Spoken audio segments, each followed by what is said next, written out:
सूरत litfest 2024 पिछले 2 दिनों से हम मंथन की प्रक्रिया से आगे बढ़ रहे हैं। सुमित जी, हमने इसको न तो दधि मंथन कहा है न इसको समुद्र मंथन कहा है। हमने पहले दिन इस विषय को रखा था, तब कहा था कि हमारी भारतीय परंपराओं में यज्ञ प्रथा है और यज्ञ का आरंभ होने से पहले अग्नि का प्राकट्य होता है, जिसे हम विशुद्ध अग्नि का प्राकट्य कैसे हो, न तो दिया सलाई से होती है न किसी कार्बन से होती है, वो है अरणि मंथन। एक हमारे वेदों में शब्द है। 2 काष्ठों को मंथन के द्वारा घिस करके उसमें से जो अग्नि का प्राकट्य होता है वो विशुद्ध अग्नि प्रकट होती है और उसी के बाद यज्ञ में आहुतियां दी जाती हैं। तो सूरत लिस्ट फेस्ट अरणि मंथन कर रहा है और उसमें आज राजनीति विषय पर विशुद्धाग्नि प्रकट होगी। विशुद्ध विचारों से हम जुड़ेंगे, तो ऐसा एक प्रयास है। सूरत लिटरेरी फाउंडेशन की स्थापना सूरत में प्रबुद्ध नागरिकों द्वारा, सूरत में जीवन के विभिन्न पहलुओं पर देश विदेश के विद्वानों द्वारा चर्चा व उससे देशव्यापी विमर्श खड़ा करने में उद्देश्य से की गई है। सूरत में नागरिकों के मध्य समसामयिक विषयों पर चेतना को अधिक तीव्र करने में सहायक होने में इस मंच का महत्तम उपयोग हो, ऐसा अपेक्षित है। 2047 में भारत औपनिवेशिक गुलामी से मुक्ति के 100 वर्ष पूर्ण कर रहा होगा। अगले इन 25 वर्षों में भारत का विमर्श किस गति व दिशा में होना चाहिए, इस विषय पर चर्चा विचार कर देश के नीति निर्धारकों को महत्वपूर्ण संदेश देने के उद्देश्य से भारत एट 2047 विचार मंच का ये गठन है। जैसा कि हमारे देश के यशस्वी प्रधानमंत्री श्री नरेंद्र मोदी जी ने इन 25 वर्षों के लिए एक अलग शीर्षक से उद्देशित किया है, अमृत काल। तो ये अमृत का कुंभ कैसा होगा और उस कुंभ में हम विचारों का अमृत कितना भर पाएंगे, जिससे कि हम विश्वमित्र भारत को विश्व गुरु के स्थान पर पुनः स्थापित कर चुके हैं, ऐसा आभास प्रकट होगा। इस ज्ञान मंथन में विभिन्न 11 विषयों पर चर्चा हुई। देश विदेश के प्रबुद्ध विशेषज्ञ, नीति निर्धारक, राजनेता, धर्मगुरु, विश्लेषक एवं पत्रकार सहित सभी मनुष्यों के विचारों का मंथन करने का यह मंच है। आइए आज के तीसरे दिवस पर राजनीति विषय पर हम चर्चा सत्र का आरंभ करेंगे। मैं निवेदन करना चाहूँगा, आज की इस राजनीति विषय की चर्चा को आप सबके समक्ष प्रस्तुत कराने के लिए और उसमें से क्या क्या बाहर निकलेगा और कैसी अग्नि का प्राकट्य होगा, इसके लिए हमारे आदरणीय मॉडरेटर, जाने माने पत्रकार और लेखक, जिनको सुनना बहुत अच्छा लगता है, जिनकी वाणी में ओज है, तेजस है, ऐसे हमारे श्री सुमित अवस्थी जी से निवेदन करता हूं कि वे मंच पर पधारें और अपना स्थान ग्रहण करें। साथ ही साथ आज के हमारे प्रबुद्ध वक्ता आदरणीय श्री शहजाद पूनावाला जी से निवेदन है कि मंच पर अपना स्थान ग्रहण करें। मैं डॉक्टर गुरु प्रकाश पासवान जी से भी निवेदन करता हूं कि वे मंच पर पधारें। और हमारी बहन उत्तराखंड से, हिमालय की शीतल वादियों से आई हुई है, लेकिन जिनके स्वर में सूर्य जैसी उष्मा है, ऐसी बहन दीप्ति रावत भारद्वाज जी से निवेदन करूंगा कि वे अपना स्थान हमारे बीच ग्रहण करें। उनका विशेष परिचय और सम्मान अभिवादन के लिए मैं मेरी सह उद्घोषिका बहन आस्था गोस्वामी से निवेदन करूंगा कि वे मंच पर आएं और सबका परिचय और स्वागत सम्मान कराएं। धन्यवाद।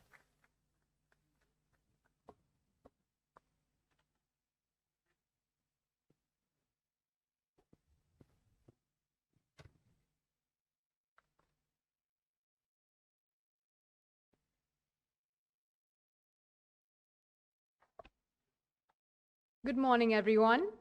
To honor Mr. Sumit Avasthi, I would like to invite our representative, Mr. Hiren Gajera, and Mr. Sachin Jain to join us on stage. Currently serving as a consulting editor with NDTV, Mr. Sumit Awasthi is a seasoned journalist with a career that began with Zee Media, showcasing his commitment to delivering news that matters. Over the years, Mr. Awasthi has become one of the most renowned faces in the news world, leaving an indelible mark through his work with Aaj Tak, Zee News, and News 18 India channels. His dedication to journalistic excellence and insightful reporting has earned him recognition and respect in the industry. Beyond his work in the newsroom, Mr. Awasthi's influence extends to various platforms, contributing to informed discussions and analyses on current affairs. His commitment to delivering unbiased, credible news has positioned him as a trusted voice in the media landscape. Mr. Awasthi has previously joined us at our sister event, Arambh, earlier this year, and it's a pleasure to have him back with us for Surat Lit Fest 2024. Now, to honor Dr. Guru Prakash Paswanji, I would like to invite our representative, Mr. Yuvraj Pokharna, to the stage.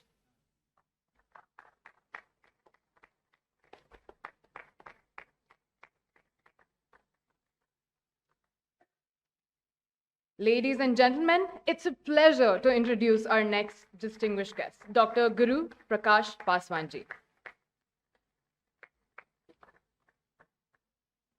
He wears multiple hats with great distinction, and he serves as the national spokesperson of Bharatiya Janata Party, holding the position of secretary in the Bihar unit, and brings his academic prowess to Patna University as an assistant professor. Dr. Paswan's insightful perspectives on Dalit issues have found a prominent place in publications like Indian Express and The Print, showcasing his commitment to highlighting important social issues. Alongside Sudarshan Ramabhadran, he has co-authored the book Makers of Modern Dalit History, contributing significantly to the discourse of Dalit history in India. Let's extend a warm welcome to Dr. Guru Prakash Paswan, a distinguished figure in politics, academia, and advocacy of social issues. Next, to honor Mr. Shehzad Poonawalla, I would like to invite our representatives, Mr. Parth Madhani and Mr. Shubham Goswami, to the stage.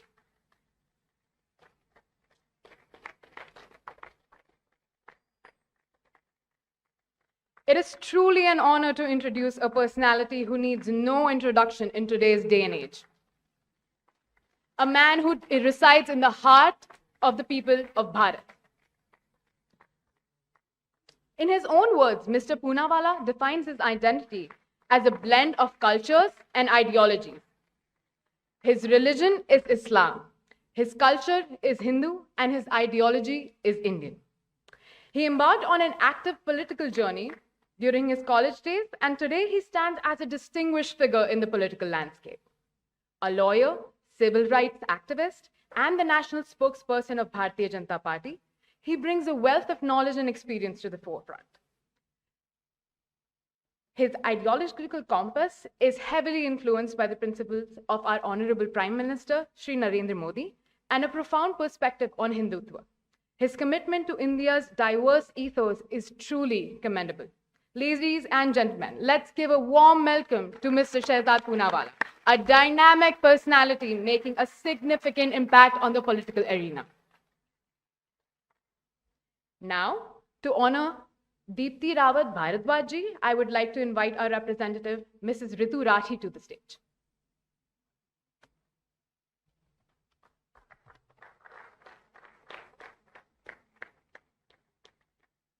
From her role as the former General Secretary of the Delhi University Student Union to her dynamic contributions in various positions within the Bharatiya Janata Party, Deepti ma'am has been a trailblazer in both politics and media. A fearless contender in the Legislative Assembly elections, at just 25 years old, she's not only a seasoned politician, but also a news anchor and journalist at IBN 7.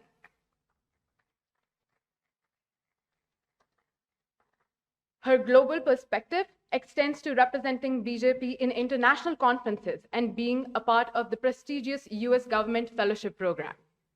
Currently serving as the National General Secretary of Mahila Morcha Bharatiya Janata Party, Deepti ma'am continues to be a driving force in the political and social causes. Let's give her a huge round of applause.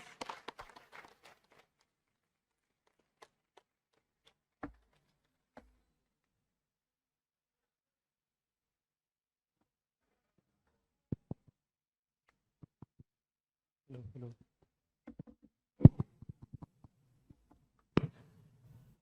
बहुत बहुत धन्यवाद आस्था जी। इनके सम्मान में, इनके आदर में, इनके विचारों के लिए सूरत ऐसी तालियां बजा करके आज का आरंभ कराएं कि इस विषय को जो हमारे सोशल मीडिया पर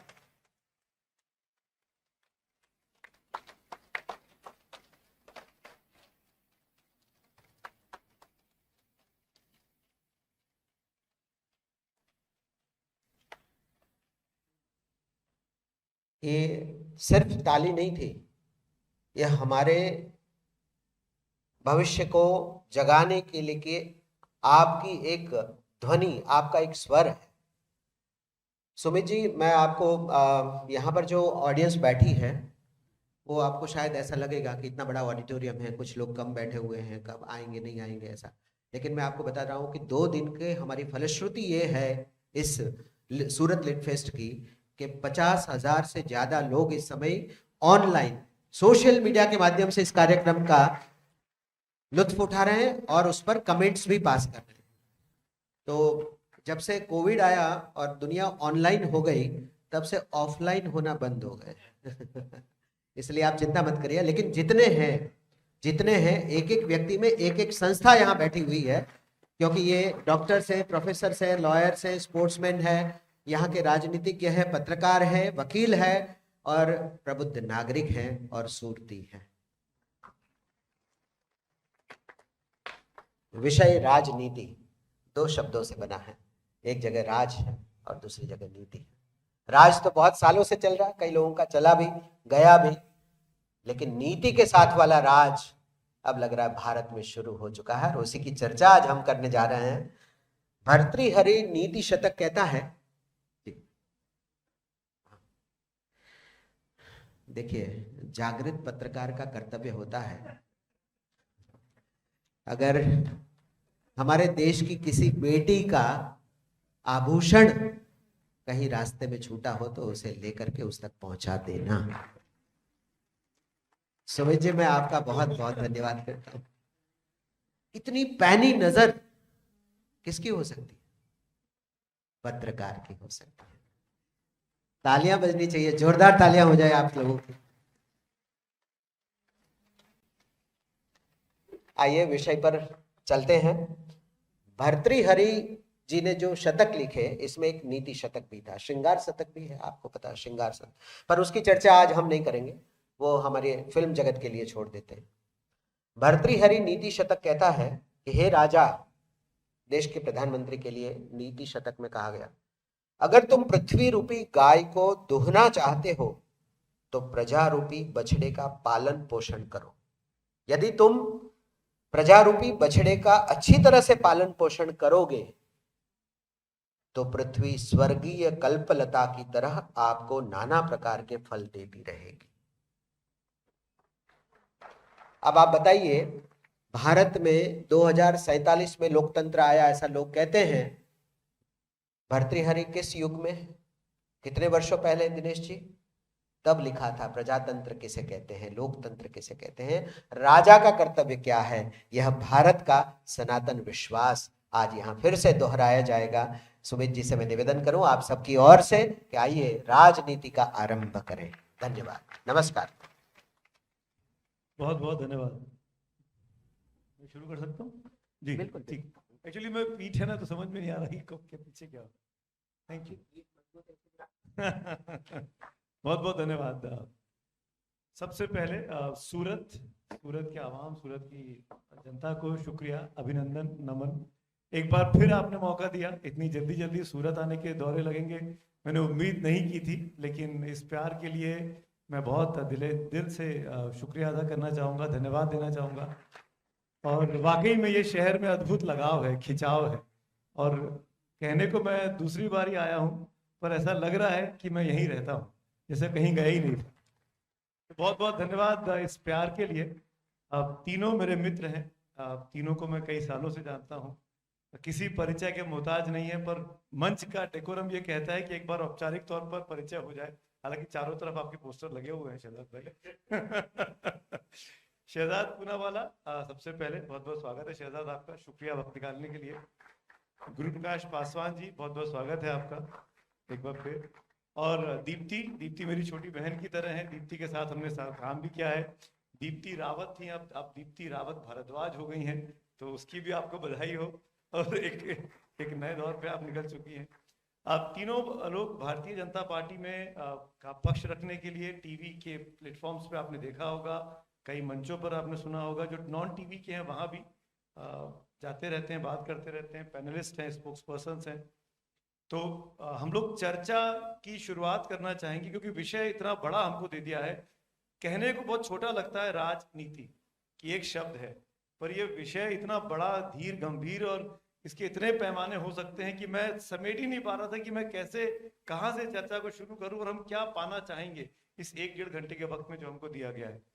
तो कोशिश करने की, एक छोटी सी पहल करने की आप लोगों की इजाजत से मैं चाहूंगा, क्योंकि राजनीति शब्द, जैसा कि बहुत अच्छा डिस्क्राइब किया गाय बछड़े के एग्जाम्पल के साथ भाई साहब ने, मैं ये कहना चाहता हूँ कि मैं उसी कहानी को आगे बढ़ाता हूँ। वहीं से शायद मुझे ट्रिगरिंग पॉइंट मिल गया इस चर्चा की शुरुआत करने का।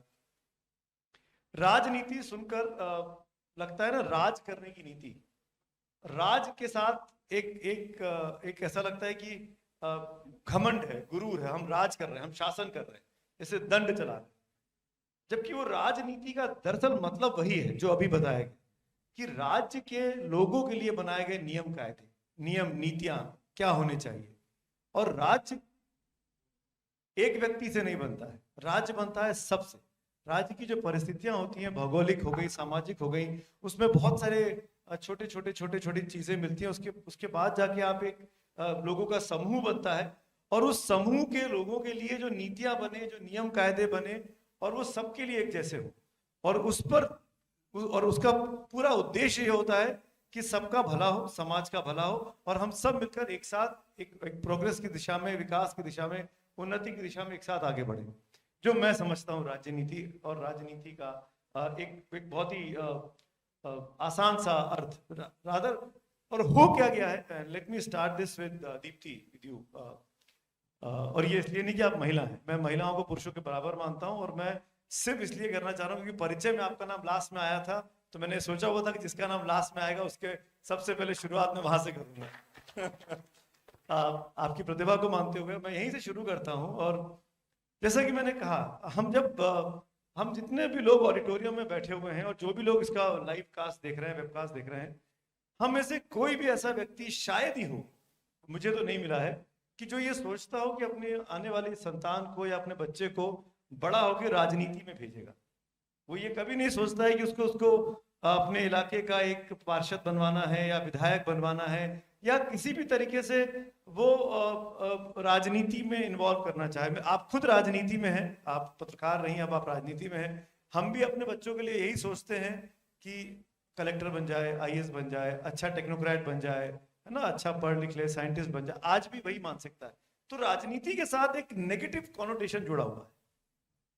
मेरा ये मानना है कि ये मंच है और ये जगह है सूरत लिट फेस्ट की, जहाँ पे इतने लोग हमको देख रहे हैं, और आप जैसे युवा यहाँ बैठे हुए हैं जो सोच समझकर राजनीति में आए हैं, जो उस नियम कायदों में अपनी भागीदारी दिखाना चाहते हैं।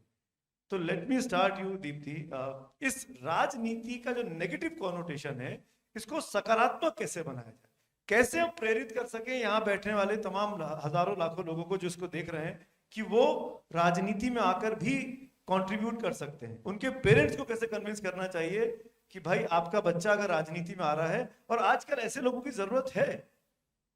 आपकी शुरुआत।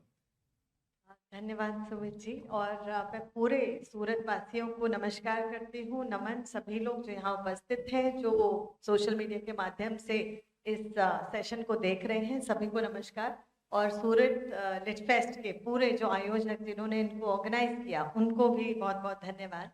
यहाँ पर अभी जैसे सुमित जी आपने बात शुरू करी कि राजनीति को मुझे लगता है देखने के दृष्टिकोण सबके अलग अलग हैं और कई दृष्टिकोण हैं। एक वो जो राजनीति को राज करने की नीति समझता है, एक वो जो राज्य के लिए नीति निर्धारण जो अभी बात हुई वो समझता है, और एक वो जो राजनीति यानी राजनीति एक सेवा का माध्यम समझता है, लोगों तक जाने का, उनके लिए काम करने का, उनके लिए और सामाजिक और सुधारने का, उसका खान करने का। तो मुझे लगता है कि अलग अलग दृष्टिकोण है। और आपने ये बिल्कुल ठीक कहा कि हम कभी भी जो करियर ऑप्शन अगर हम सोचते हैं, कब जब हम यंग थे या हमारे बच्चे हैं, हम ये नहीं सोचते कि ये भी one of the career option है। तो राजनीति किसी के लिए one of the career option नहीं है।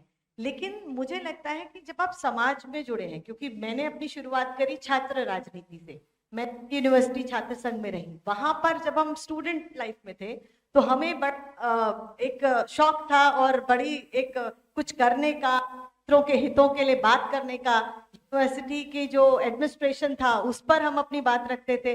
आज भी की बहुत सारी चीजें हैं जो उसको अभी भी हम झेल रहे हैं, तो वो सब है। लेकिन उस वक्त ये एक जुनून था। उसके बाद पत्रकारिता करके फिर वो भी एक जुनून था। पत्रकारिता करना आपको पता है कितना बड़ा जुनूनी काम है। कोई बहुत बड़ा वैसा कॉर्पोरेट जॉब नहीं है कि आपको सीधे आप जाएं और बहुत कई लाखों का जो अमाउंट है आपके अकाउंट में आ जाता है हर महीने, ऐसा नहीं है। एक अलग से आपका अगर इंटरेस्ट है तभी आप पत्रकारिता करते हैं, तो फिर वो किया। लेकिन मुझे लगता है सही मायनों में अगर हम सचमुच सेवा करना चाहते हैं और हमें लगता है कि हमें समाज को बदलने के लिए कुछ करना है, तो राजनीति ही उसका सबसे बड़ा माध्यम है। क्योंकि आप किसी भी और प्रोफेशन में रहेंगे तो आप एक बहुत छोटे ग्रुप को एड्रेस कर पाएंगे। यहाँ पर जब आप रहेंगे तो आप बहुत बड़े ग्रुप को पॉलिसी मेकिंग में डिसीजन कर पाएंगे और एक बड़े ग्रुप को आप लीड कर पाएंगे। मुझे लगता है कि जैसे जैसे यंगर जनरेशन, क्योंकि आज हम राजनीति में देखते हैं जो पहले थी, और पहले बहुत में मीडिया का भी बहुत ज्यादा योगदान रहा है। जिस प्रकार से सिनेमा था, जिस प्रकार से मूवीज बनती थी, उसमें हमेशा से दिखता था कि एक नेता है और वो सफेद कपड़ों वाला जो नेता है वो हमेशा करप्ट ही है, खराब ही है, वो हमेशा घूस ही लेता है और ऐसे ही काम करता है। आज प्रकार के हम पॉलिटिशियंस को देखते हैं, जिस प्रकार के ब्यूरोक्रेट्स, टेक्नोक्रेट्स जो अपने प्रोफेशनल जॉब्स को छोड़कर आज वो राजनीति में आए हैं, उन्होंने राजनीति का एक जो परिदृश्य है उसको बदला है। तो मुझे लगता है बहुत सारे युवा उससे प्रेरित होंगे भी और इस तरफ आएंगे भी, क्योंकि जब वो किसी एक चीज में कोई IITian होगा, कोई कुछ और करेगा, जब वो वहां सक्सेसफुल होंगे उसके बाद उन्हें लगता है कि हाँ अब वो समाज को भी कुछ अच्छा दे सकते हैं, तो वो जरूर राजनीति में। बहुत अच्छा, शुक्रिया, बहुत अच्छे से आपने समझाया दीप्ति। गुरु, मेरा अब सवाल अब आप ही से है। जो मैं एक चीज समझ पाया दीप्ति की बातों से, शायद उन्होंने कहा नहीं लेकिन वो पीछे एक विचार रहता है। जब आप पॉलिटिक्स को एज अ करियर सोचते हैं तो मेरे ख्याल से तो पॉलिटिक्स करियर नहीं है।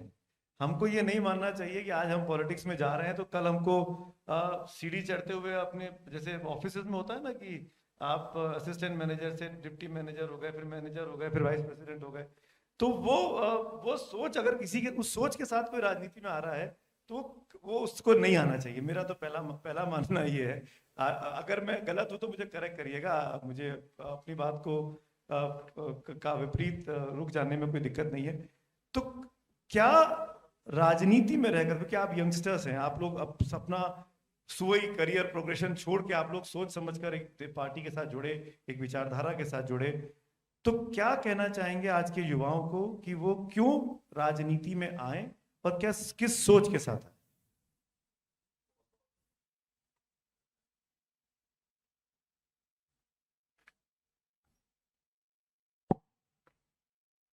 बहुत बहुत आभार, धन्यवाद सुमित जी। मंच पे उपस्थित हमारे मित्र, वरिष्ठ साथी दीप्ति जी, शहजाद भाई, और यहाँ सभागार में उपस्थित माताएं और बहनों, भाइयों। देखिए, निश्चित रूप से, और जब आप ये प्रश्न कर रहे थे तो मैं अपनी यात्रा देख रहा था। मैं दूसरी पीढ़ी का राजनीतिक कार्यकर्ता हूं, आप जानते हैं, और मैं अपने पिता के उदाहरण से आपको बताता हूँ। मेरे पिता कम आयु में भारत सरकार के केंद्रीय मंत्री बने, अटल जी की सरकार। फिर 14 वर्षों का उनका वनवास था। और बहुत अच्छे से वो कभी रिफ्लेक्ट करते हैं, इस पे आत्ममंथन करते हैं तो बताते हैं कि जब मैं मंत्री बना तो वो मेरा पॉलिटिकल टेस्ट था, स्वाद था, TASTE। और जब मैं वनवास में था वो मेरा पॉलिटिकल टेस्ट था, TEST। तो वो स्वाद थी और ये परीक्षा थी। तो आपका बिल्कुल सही मायने में कहना है कि ये कोई ट्रेजेक्ट्री नहीं है, कोई भाव नहीं है, कोई करियर प्रोग्रेशन नहीं है। और कई बार स्वयं से हम सब आपस में आत्ममंथन करते हैं, बातचीत करते हैं। एक तो एकेडमिक तरीका है, मैक्स वेबर ने कुछ लिखा है, पॉलिटिक्स एज अ वोकेशन। जो मेरे युवा साथी हैं, मैं उनसे आग्रह करूंगा कि इस लेख को पढ़ना चाहिए। और हम स्वाभाविक रूप से, हम आखिरकार मदर ऑफ डेमोक्रेसी क्यों, लिच्छवी गणराज्य हमारे यहाँ क्यों हुआ, हम आखिरकार वर्ल्ड्स लार्जेस्ट डेमोक्रेसी क्यों, हम आखिरकार स्मूथेस्ट ट्रांजिशन ऑफ पावर, सत्ता जब स्थानांतरित होती है ब्लडलेस, किसी प्रकार की कोई चिंता नहीं, कोई व्यवधान नहीं, एक सरकार, एक पार्टी की सत्ता समाप्त होती है, दूसरी पार्टी स्वाभाविक रूप से आ जाती है। तो इंटरनली भी हम आंतरिक रूप से एक डेमोक्रेट व्यक्ति हैं। लोकतंत्र हमारे यहां थोपी नहीं गई, जैसे आपने कहा, जैसा हमारे संचालक महोदय ने कहा कि 1947 में अचानक से लोकतंत्र आ गया, ऐसा नहीं है। चर्चा करना, संवाद करना, विमर्श करना, ये हमारे संस्कारों का हिस्सा रहा है। मुझे प्रसंग याद आता है कि किस प्रकार से जब आदि शंकराचार्य अखिल भारतीय प्रवास पे थे तो बिहार में उनका सत्संग होता है एक बुद्धिजीवी मंडन मिश्रा जी के साथ। और इस सत्संग में न्याय की भूमिका कौन निभा रहा होता है, जज कौन होता है, तो उनकी पत्नी होती उभय भारती। तो जागृति के रूप से हमारे यहां सहज भाव से, सरल भाव से ये भाव रहा है। लेकिन आधुनिक पृष्ठभूमि में यदि आप देखें कि राजनीति क्यों, राजनीति कैसे, तो मैं अलग अलग 3-4 स्तरों पे इसको संवाद कहता हूं। पहला संवाद हम स्वयं से करते हैं, वो संवाद भी है और संघर्ष भी है साथियों। क्या मैं इस चीज के लिए तैयार हूं? मेरे साथी कॉर्पोरेट में है, फर्म में है, कंपनी में है, ये रास्ता त्याग का है, ये रास्ता बलिदान का है। तो ये पहला संवाद है। The level 1 engagement is with your self, कि क्या मैं पॉलिटिक्स के लिए तैयार हूं। लेवल 2, दूसरा मैं कहता हूं जो संवाद और संघर्ष है वो अपने इमीडिएट परिवार के साथ होता है। आपका परिवार इमीडिएट विक्टिम भी होता है और इमीडिएट लाभार्थी भी होता है। ये बात को समझना चाहिए। आप राजनीति में स्वयं तो हैं, लेकिन उसका प्रभाव इमीडिएटली यदि किसी पड़ रहा है तो आपके परिवार पे पड़ रहा है। तो आपका स्वयं से संवाद, आपका परिवार से संवाद और संघर्ष, और तीसरा, आप जिस पार्टी में पॉलिटिक्स कर रहे हैं उसकी भी अपने चैलेंजेस हैं, उसकी भी अपनी अपॉर्चुनिटीज हैं। तो स्वयं से संवाद, स्वयं से संघर्ष, परिवार से संवाद, परिवार से संघर्ष, अपनी पॉलिटिकल पार्टी में संवाद, पॉलिटिकल पार्टी में संघर्ष, और चौथा स्तर होता है यदि आप किसी स्थान पे पहुंच जाते हैं, हम शहजाद दीप्ति जी हैं, तो सामने वाले पॉलिटिकल पार्टी से संवाद और संघर्ष। तो 4 अलग अलग स्तर पे ये संवाद और संघर्षों की श्रृंखला है जो आज की राजनीति को परिभाषित करती है, मेरा स्पष्ट रूप से मानना है। और जब हमारे संस्कार में ये बातें, जब हमारे संस्कार में ही चर्चा हो, अब हम तो बिहार से हैं और बिहार में ही आपने देखा होगा, वो चाहे आपातकाल के विरोध का बात, अभी भी एक नया नैरेटिव बिहार में उमड़ रहा है कि आखिरकार विपक्ष, और हम सबका ये स्पष्ट रूप से मानना है, हालांकि हम तीनों यहां भारतीय जनता पार्टी के लोग बैठे हैं, लेकिन हम तीनों का ये अटूट विश्वास है कि लोकतंत्र के परिपक्व रहने के लिए विपक्ष की भूमिका बहुत महत्वपूर्ण है। इसमें कोई दो राय नहीं है, इसमें कोई दो राय नहीं है। अब विपक्ष यदि अपनी सीमित काल्पनिक क्षमता का परिचय देता है तो उसमें हमारी गलती नहीं है। अब विपक्ष के तथाकथित इतने बड़े नेता, हमारे किसान समाज, जाट समाज से आने वाले उपराष्ट्रपति, चलिए छोड़िए आप समाज, वो संवैधानिक संस्थान है, संवैधानिक संस्थान का ऐसा उपहास करते हैं। तो हम सबका स्पष्ट रूप से मानना है, अटल जी ने कहा था कि सरकारें आएंगी जाएंगी, पार्टियां बनेंगी बिगड़ेंगी, लेकिन इस देश का लोकतंत्र रहना चाहिए, हर कीमत पे लोकतंत्र रहना चाहिए। और हमारे संस्कार ऐसे हैं, 4 स्तर पे ये संवाद और संघर्ष, आप यदि सोच रहे हैं आपको राजनीति में जाना है तो स्वयं से डायलॉग करिए, और डायलॉग करिए, श्रोता बनिए। आज हम लोग यहाँ, और इंक्लूडिंग सुमित जी, अगर हम लोग एक बेहतर वक्ता हैं तो उससे भी ज्यादा बेहतर हम लोग श्रोता हैं। मैं बता देता हूं आपको, एक अच्छा श्रोता ही अच्छा वक्ता बन सकता है। नेतृत्व, वक्तृत्व, कृतित्व, ये 3 इंपॉर्टेंट आवश्यकताएं हैं, और ये संवाद और संघर्ष की श्रृंखला है जो मूलतः आपके पॉलिटिक्स के कॉन्टूर को तय करती है। सुमित जी, शुक्रिया, शुक्रिया गुरु। बहुत से विषय गुरु ने उठा दिए हैं, मैं उन पर आगे आता उस विषयों पर, लेकिन मैं ओपनिंग रिमार्क्स के तौर पर शहजाद, मैं आपसे ज़रूर जानना चाहूँगा। इनफैक्ट हम सब में सबसे अधिक फॉलोइंग सोशल मीडिया पे आपकी है, और कंबाइंड, हाँ, कंबाइंड भी शायद ज़्यादा होगी। बिल्कुल। फिर भी गुरु ये है, शिष्य मैं हूँ।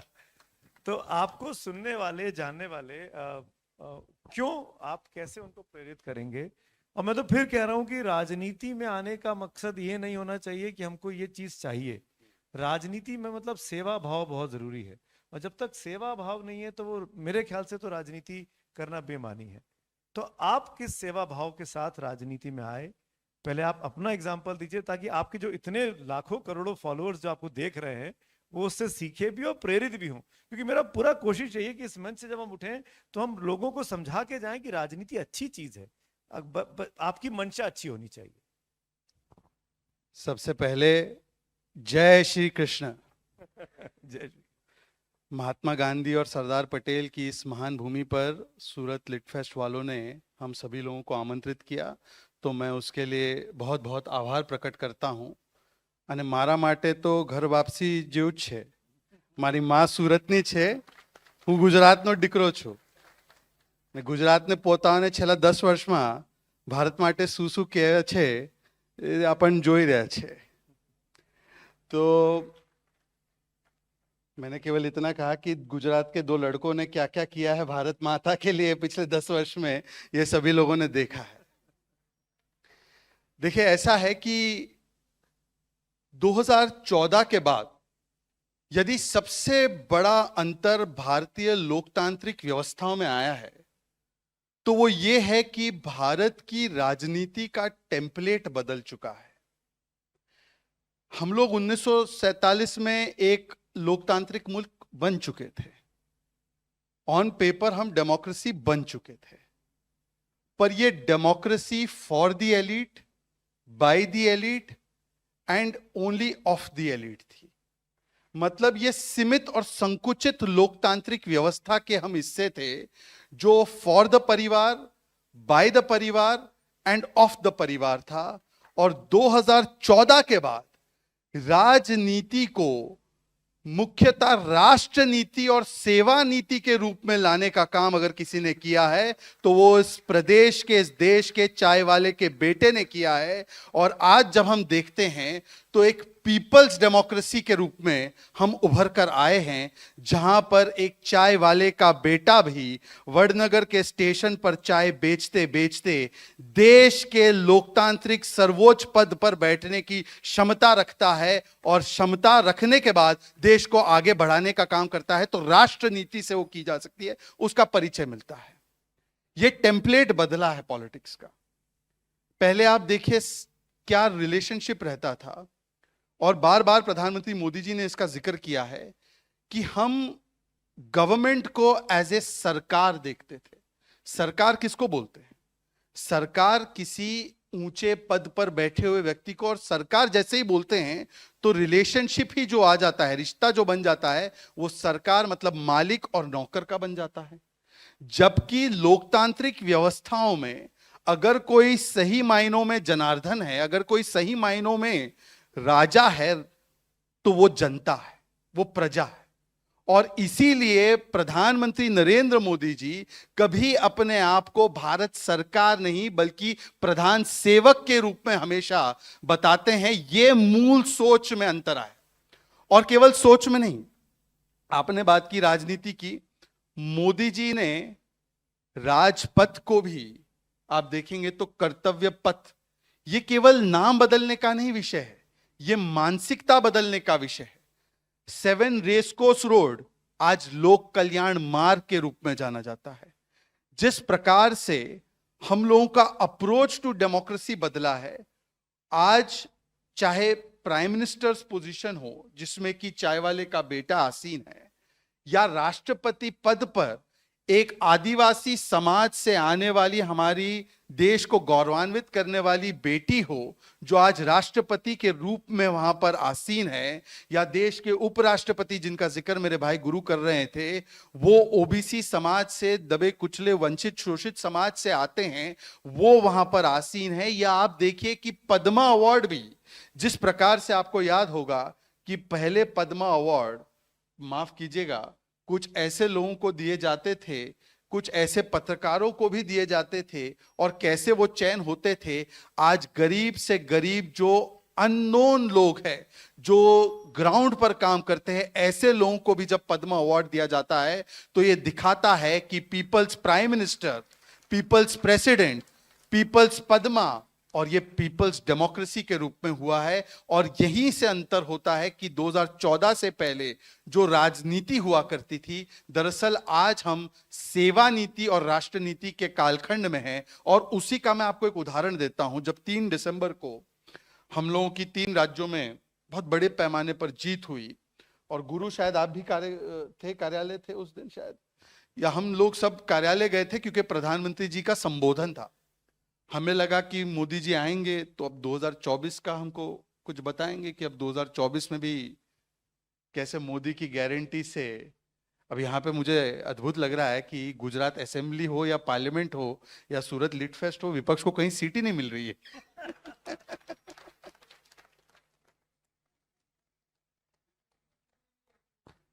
नहीं, अगला सत्र मनीष तिवारी आ रहे हैं। चलिए, कम से कम वहां से वो सस्पेंड ना हो जाए। तो वैसे मनीष तिवारी जी के साथ मैंने एक समय पर काम भी किया था। तो एनीवे, तो मैं ये कहना चाह रहा था कि अगर आप देखेंगे कि मोदी जी जब आए राष्ट्रीय कार्यालय, तो हमें लगा कि 2024 के कुछ फॉर्मूले और टिप्स देंगे कि भाई कैसे आगे बढ़ना है, 2024 में कैसे 350 पार जाना है। पर उसके बदले प्रधानमंत्री मोदी जी कहते हैं, मेरी आपसे एक ही रिक्वेस्ट है। हमने कार्यकर्ता बड़े उत्साहित हुए, बोलिए मोदी जी क्या रिक्वेस्ट है। मोदी जी ने कहा कि हमारे दक्षिण और पूर्वी तटों के जो राज्य है, वहां पर साइक्लोन मिचोंग बहुत प्रभावी ढंग से वहां पर अब आने वाला है, और उससे जो तबाही या उससे जो नुकसान होगा, तो मैं चाहता हूं कि भारतीय जनता पार्टी का हर एक कार्यकर्ता राजनीतिक गतिविधि को रोककर सबसे पहले वहां पर जनता की सेवा के लिए उपलब्ध हो। यह मैं आपसे आज मांगने आया। यह अंतर है। कुछ लोग केवल अपने परिवारों के और दल हित को आगे रखते हुए राजनीति करते हैं, और प्रधानमंत्री नरेंद्र मोदी जी में एक ऐसा व्यक्तित्व है जो केवल देश हित और राष्ट्र हित को आगे रखते हुए, केवल देश के लिए सोचने की अगर किसी की क्षमता है तो वो लगातार प्रधानमंत्री नरेंद्र मोदी उसका परिचायक देते हैं। चाहे कोई पार्टी के हित में कोई फैसला हो ना हो, अगर वो देश हित में होता है तो प्रधानमंत्री नरेंद्र मोदी जी हमें कहते हैं कि देश हित को पहले आगे देखना है, पार्टी हित और परिवार हित को बाद में देखना है। और इसीलिए मैं आखिरी अपनी शुरुआती टिप्पणी को समाप्त करते हुए, अभी आजकल क्या हो रहा है कि इसका उदाहरण भी हमें मिल रहा है। जो लोग 50-50 सालों तक एक दूसरे के चेहरे को नहीं देख पाते थे, जम्मू कश्मीर में जो लोग एक दूसरे के खिलाफ लड़ते थे, बंगाल में एक दूसरे को 34-34 वर्षों तक उनका एक दूसरे के साथ कत्ल कर देते थे, ऐसी राजनीति करते थे, जो केरल में एक दूसरे के खिलाफ आजीवन लड़ते आ रहे हैं, जो उत्तर प्रदेश में एक दूसरे को चिरकुट और चुटवैया और धोखेबाज कह रहे हैं, आज वो प्रधानमंत्री नरेंद्र मोदी जी से इस प्रकार से उनकी गारंटियों से घबराए हुए हैं कि आज ऐसे जानी दुश्मन भी एक हो चुके हैं, और वो केवल और केवल अपने राजनीतिक स्वार्थ से हुए हैं। परंतु दूसरी ओर प्रधानमंत्री नरेंद्र मोदी जी कहते हैं कि ये लोग आए हैं मोदी हटाओ के लिए, हम लोग आए हैं देश बढ़ाओ के लिए। ये मोदी हटाओ और देश बढ़ाओ, एक तरफ है मिशन और विशन के लिए काम करने वाले, जो 10वें से 30वें स्थान पर अर्थव्यवस्था को ले जाना है, और केवल यही लक्ष्य है। और दूसरी तरफ वो है जो अपने अपने कमीशन, करप्शन, फैमिली के प्रोफेशन और अपने अपने एम्बिशन को लेकर चल रहे हैं। तो मुझे लगता है कि किस प्रकार की राजनीति आप करना चाहते हैं उससे स्थापित होता है। मोदी जी जो हैं वो केवल और केवल सेवा और सेवक के रूप में राजनीति को लेते हैं, और उसका असर आप पिछले 10 वर्षों में देख भी सकते हैं कि किस प्रकार से भारत अब अग्रणी क्षेत्र में, सब क्षेत्र में अग्रणी स्थान पर आकर खड़ा हो रहा है। और एक ही चीज मैं कहूंगा, देखिए, एक मानसिकता हमको भी बदलनी होगी। अब यहां पे ऑडिटोरियम में बहुत सारी सीटें खाली है सुमित जी, फिर भी हमारी मानसिकता यह है कि यहां पर वीवीआईपी भी लगा है और वीआईपी भी लगा है, और रिजर्व्ड पे भी एक अलग से तौलिया लगा हुआ है कि ये रिजर्व्ड है। मोदी के भारत में अगर रिजर्वेशन है, अगर वीवीआईपी कोई है, तो वो केवल आम जनमानस है, जनता है, महिला है, युवा है, किसान है, गरीब है, और कोई रिजर्वेशन नहीं है और कोई वीवीआईपी नहीं है, केवल आम जनमानस ही वीवीआईपी है। हमें भी अपनी सोच में तब्दीली करनी होगी। चाहे कोई आम आदमी भी अगर आगे आकर बैठना चाहे तो ये मोदी के भारत में चाय वाला भी प्रधानमंत्री बन सकता है, और जो आखिरी पंक्ति में खड़ा है वो भी प्रथम पंक्ति में बैठ सकता है। इसलिए इस मानसिकता से हम लोग भी बचे और ये आगे से ये रिजर्व्ड और वीवीआईपी वाली चीजें जो है वो हटा दे। आयोजक कृपया ध्यान रखें अगली बार से वीवीआईपी और वीआईपी को लेके शहजाद की टिप्पणी है जो काफी स्वागत की गई है। एक चीज जो शहजाद ने भी छेड़ी और गुरु प्रकाश ने भी छेड़ी, वहीं से इस चर्चा को और आगे लेके चलते हैं। और दीप्ति जी, मेरा सवाल आपसे है, अगर मैं भारतीय जनता पार्टी या आरएसएस की तरफ से की ओर देखता हूं, तो जो मुद्दे उठाए गए थे, जो कोर विषय थे, वो सब तो अब सॉल्व हो गए हैं। 22 जनवरी मंदिर बन रहा है, प्राण प्रतिष्ठा हो रही है, प्राइम मिनिस्टर जा रहे हैं, 370 खत्म हो गई, सुप्रीम कोर्ट की मुहर लग गई कि कुछ नहीं हो सकता। प्राइम मिनिस्टर ने चैलेंज कर दिया कि भाई अब तो कोई दोबारा लाके भी नहीं, चाह के भी नहीं ला सकता। यूसीसी पर काम शुरू हो चुका है, रीजनल लेवल पे काम चल रहे हैं। मनीष जी का स्वागत है बहुत बहुत मंच से, मैंने अभी देखा। मनीष जी आइए। कांग्रेस के सांसद मनीष तिवारी जी हमारे साथ हैं। एक बार उनका यहाँ औपचारिक तौर पर मैं स्वागत कर लेता हूँ और फिर इस चर्चा को हम आगे बढ़ाते हैं। तो दीप्ति, मेरा सवाल आपसे यही था कि अब 24 तो ठीक है कि 24 तक आते आते इन 10 सालों में ये जो कोर इश्यूज थे वो सॉल्व होते दिखाई दे रहे हैं। अगर कोई बच्चा या कोई युवा ये शो को देख रहा है जो राजनीति से प्रेरित है, जो राजनीति में आना चाहता है, कंट्रीब्यूट करना चाहता है, तो वो क्या सोचकर राजनीति में आए, क्या विषय उसके पास हैं आने वाले वक्त के लिए जो आप कहना चाहेंगी, संबोधित करना चाहेंगी कि इस वजह से आपको राजनीति में आकर एक कंस्ट्रक्टिव, पॉजिटिव, डेवलपमेंटल पॉलिटिक्स में आप काम कर सकते हैं? सुमित जी, आपने जैसे कहा कि राजनीति में कौन आए, बच्चा आए, अगर कोई यंग आए तो वो क्या सोचकर आए। प्रधानमंत्री जी ने अभी कुछ ही महीने पहले कहा था, यही समय है, सही समय है, उन्होंने कहा था। और ये मुझे लगता है कि उनकी कहने का अर्थ ये है 2024 तो बहुत छोटा लक्ष्य है। मैं आपसे कह रही हूँ, ये तो हमें सामने दिख रहा है, ये तो होने ही वाला है। इसमें तो कोई डाउट ही नहीं है कि भारतीय जनता पार्टी पिछले रिकॉर्ड तोड़कर भी सेंटर में अपनी सरकार बनाएगी। लेकिन लक्ष्य जो आज सूरत लिटरेरी फेस्टिवल में जो लिखा है, भारत 2047, तो भारत 2047 अभी जो लक्ष्य है वो है कि भारत 100 साल आजादी के जब पूर्ण होंगे तो कहाँ होगा, किस स्थान पर होगा। और प्रधानमंत्री जी और जिस प्रकार से हमारी सरकार जो भारतीय जनता पार्टी है वो जिस प्रकार से सोचती है और जिस प्रकार से प्रधानमंत्री जी की सोच है, आज हम गुजरात को भी देखते हैं। जब भारतीय जनता पार्टी की सरकार नहीं थी यहाँ पर कुछ सालों पहले, कई दशक हो गए खैर उस बात को, तो यहाँ की जो जनता है वो आए दिन यहाँ पर कर्फ्यू का सामना करती थी। 300 में आप देखेंगे कि 65 दिन में से लगभग यहाँ 250 से ज्यादा दिन में आप देखेंगे कि यहाँ कर्फ्यू रहता था।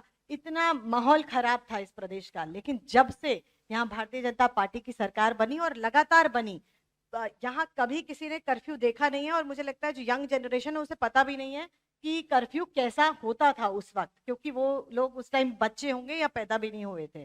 तो आज भारत का माहौल यही है कि जिस प्रकार से हम 5th नंबर की इकोनॉमिक पावर बने थे, आज हम 4th पे आ गए हैं।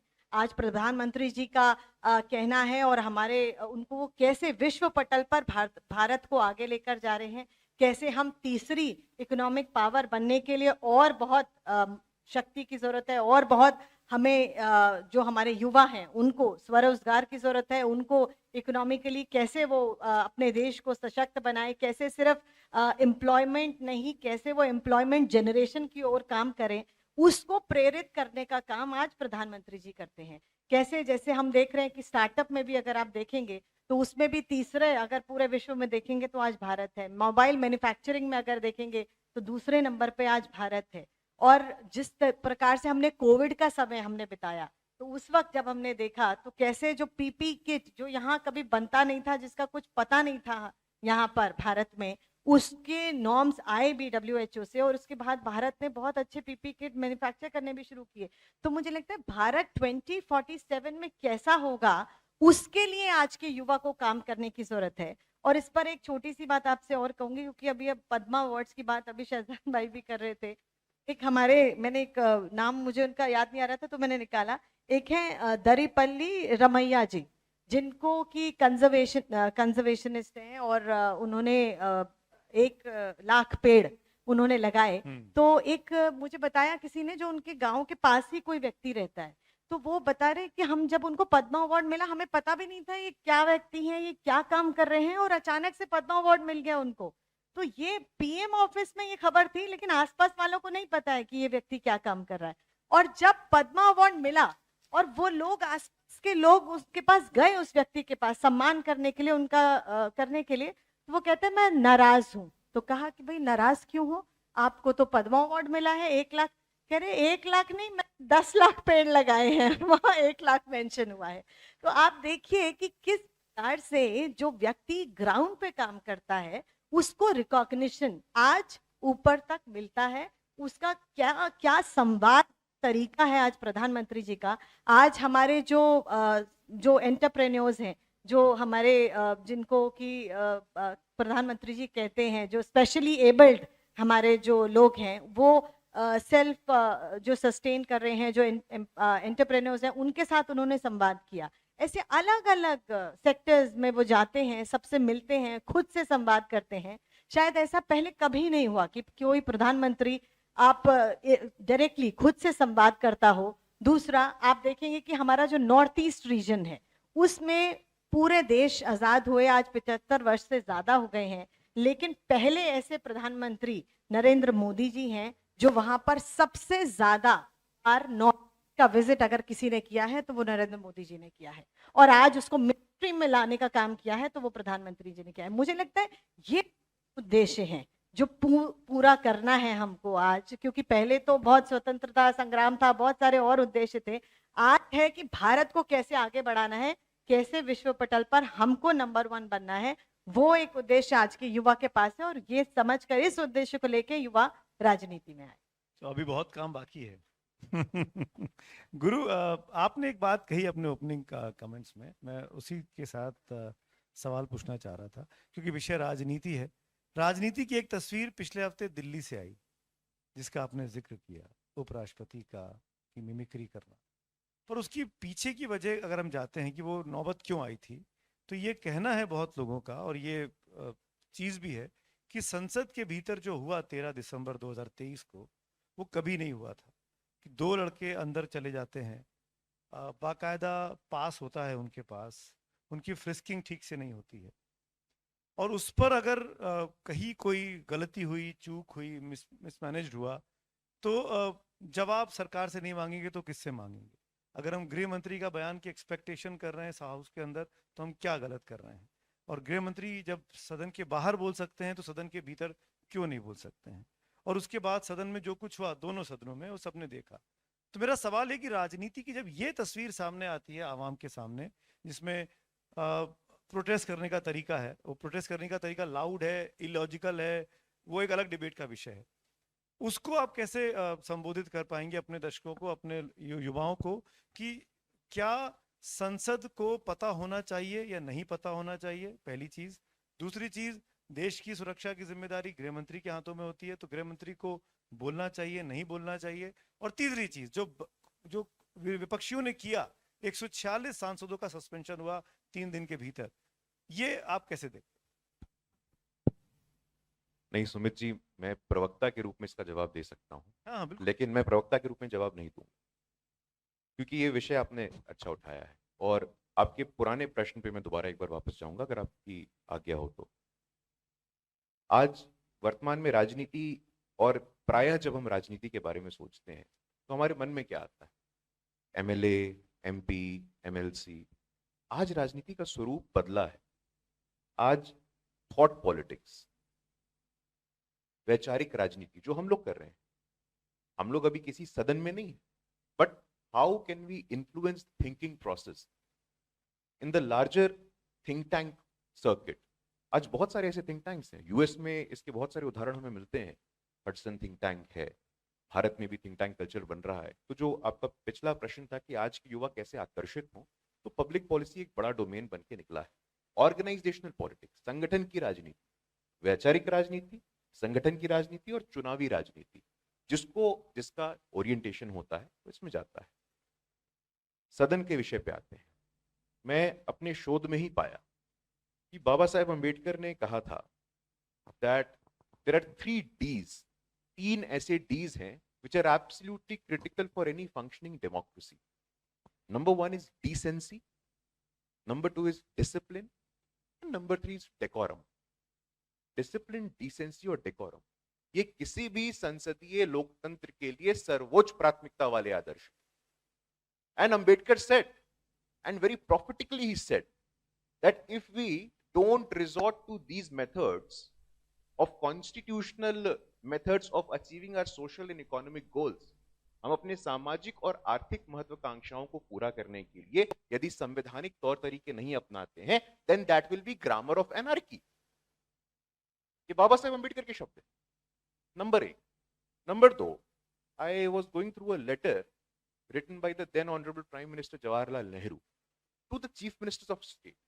वो मुख्यमंत्रियों को संबोधित करते हुए एक चिट्ठी लिख रहे हैं, और वहां उन्होंने स्पष्ट रूप से ये संकेत दिया है और संदेश दिया है, यदि सदन की मर्यादाओं को, सदन के संस्कारों को तार तार किया जाए तो सख्त से सख्त कार्रवाई करके नजीर पेश करने की आवश्यकता है। So on the one hand, you have our stalwarts, people who drafted the Constitution of India, people with vision, people with foresight, उनकी दूरदर्शिता थी, उनका विजन था।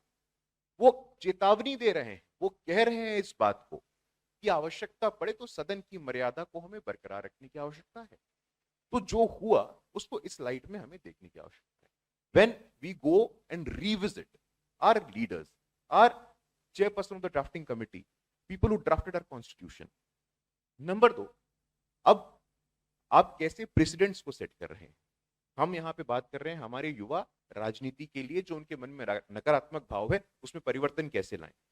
यदि हम देखते हैं कि सदन में in front of a chair, and a chair और a speaker does not belong to any political party, ये समझने की आवश्यकता है। It's an institution of the constitution, ये संविधान का एक संस्थान है, वो संविधान का प्रतिनिधि वहां बैठा हुआ है, और उसके सामने जो हल्ला हंगामा हेकलिंग हम लोगों ने देखा है, क्या है वो स्वीकार्य है? Is it acceptable in a democracy like us? When the entire world, when the entire globe is watching us, we saw during the G20. Today we are in a position of setting global standards.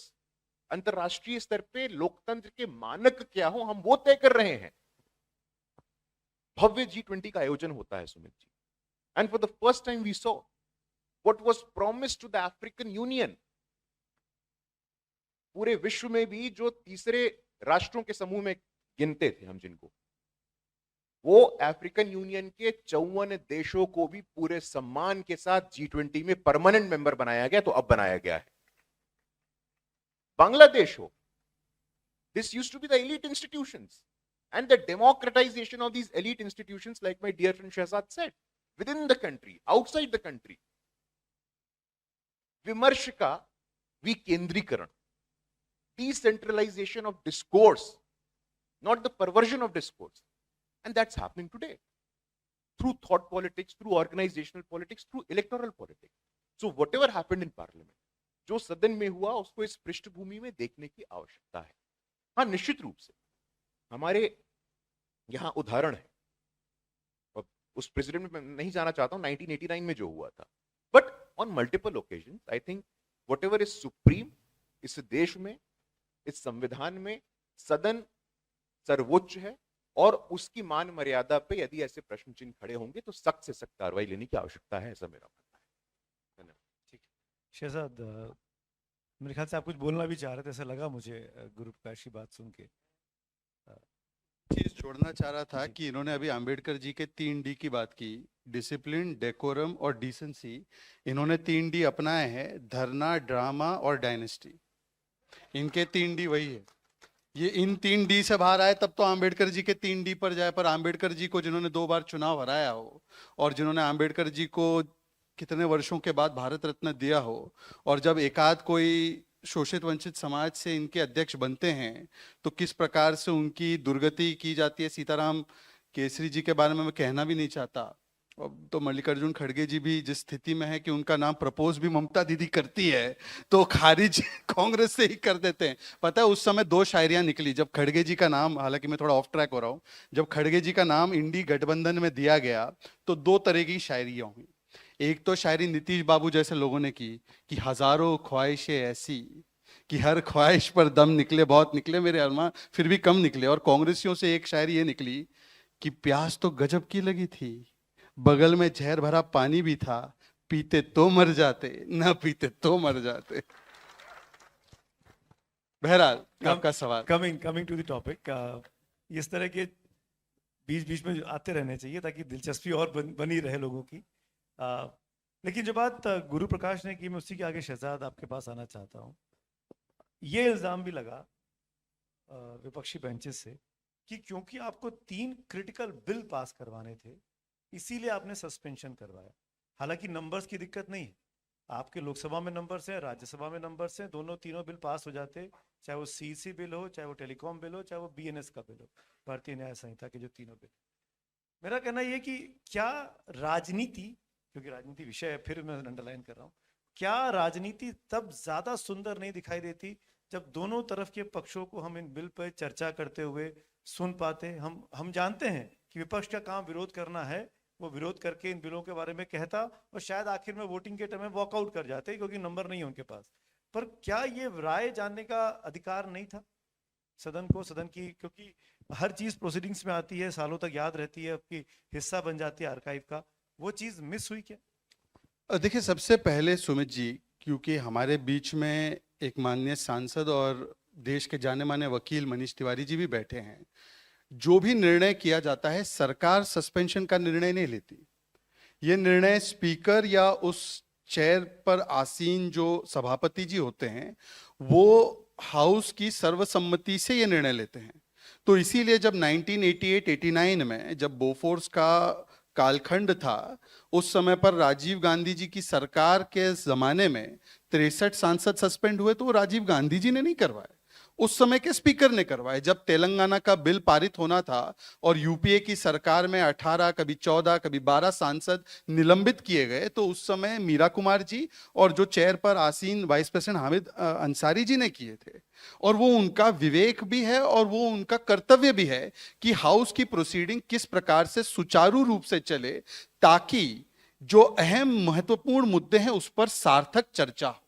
अब मैं एक बात पूछना चाहता हूं, मेरे सामने क्योंकि एक सांसद बैठे हैं, क्या ये बात सच नहीं है कि प्लैकार्ड्स को लेकर सर्वसम्मति से बिजनेस एडवाइजरी काउंसिल और ऑल पार्टी मीटिंग में तय किया गया कि किसी भी तरीके की तख्ती ले जाना मना है? क्या यह तय नहीं किया गया सर्वसम्मति से कि हाउस के वेल में जाना यह मना है और अगर यह किया जाएगा तो इस पर कार्रवाई होगी? जुलाई 25, 2023 के पार्लियामेंट्री बुलेटिन में भी, क्योंकि मेरे पास मेरा आईपैड नहीं है यहां पर, उसमें भी साफ साफ सांसदों को यह कहा गया था कि इस बार से हम लोगों को प्लैकार्ड और इन चीजों को पार्लियामेंट्री परिसर में लाना मना. और मेरी दूसरी बात इनसे पूछना मैं चाहता हूं कि आज वो कह रहे हैं कि गृह मंत्री स्टेटमेंट दे. प्रधानमंत्री तक भी कुछ लोग पहुंच गए। 1974 में 2 लोग खंजर लेकर घुस गए थे इसी पार्लियामेंट के भीतर। उसके बाद 2 महीने बाद एक्सप्लोजिव और पिस्तौल लेकर 1974 में घुस। उसके बाद नवंबर में एक और व्यक्ति घुस गया। 84 में 2 लोग पब्लिक गैलरी से कूद गए थे। 94 में ऐसी घटना, 2004 से लेकर 14 तक ऐसी घटना। हर एक ऐसी घटनाक्रम जो हुई जहां पर हथियार लेकर लोग चले गए थे, अब तो स्मोक कैनिस्टर था, कुछ भी हो सकता था, गंभीर है, परंतु जब हथियार लेकर चले गए थे उस समय पर क्या उस समय के तत्कालीन गृह मंत्री या प्रधानमंत्री ने कोई वक्तव्य दिया था? या क्योंकि स्पीकर को पूरे पार्लियामेंट का कस्टोडियन, अभिभावक और अभिरक्षक माना जाता है, न केवल कॉन्स्टिट्यूशनल प्रोसीडिंग्स का बल्कि पार्लियामेंट्री सेक्रेटेरिएट और एडमिनिस्ट्रेटिवली, तो उन्होंने इस पे कार्रवाई की। और उस समय पर जो कार्रवाई चमत्कार थी, आज वो गुनहगार कैसे बन जाती है? यह होना चाहिए। जहां तक चर्चा की बात है, आप कल्पना कीजिए 2018 के अंत से, 2019 के चुनाव आने वाले थे, 2018 के अंत में ये लोग मांग रखते हैं कि महंगाई पर चर्चा हो। सरकार कहती है आइए महंगाई पर चर्चा करते हैं। इनके युवा नेता, अपरिपक्व जो रहते हैं, हमेशा आजीवन युवा रहने वाले नेता, कहते हैं कि रफाल पर चर्चा करनी चाहिए। रफाल पर हाउस को जो है एडजर्न करवाया जाता है लगातार। रफाल की सुप्रीम कोर्ट से फाइंडिंग आ जाती है तो उसको छोड़ने के बदले आज भी रफाल रफाल करते हैं। और फिर जब कोविड आया तो कोविड पर चर्चा मांगते हैं। हमने कहा कोविड पर चर्चा कर लीजिए, तो पेगासस पर चले जाते हैं।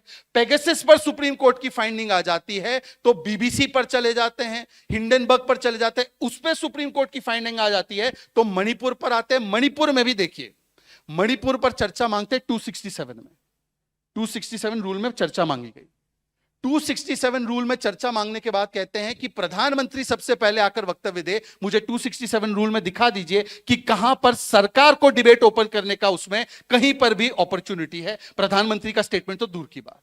और जब फिर कहते हैं कि हम कोई कार्रवाई नहीं चलने देंगे, हम सदन का बहिष्कार करते रहेंगे। जैसे दिल्ली सर्विसेज बिल आता है तो ताकि ये आम आदमी पार्टी कहीं भाग ना जाए तो उसमें चुपचाप आकर मणिपुर गया, सब कुछ विषय पीछे हो गए और दिल्ली सर्विसेज बिल पर पूरी चर्चा होने देते हैं।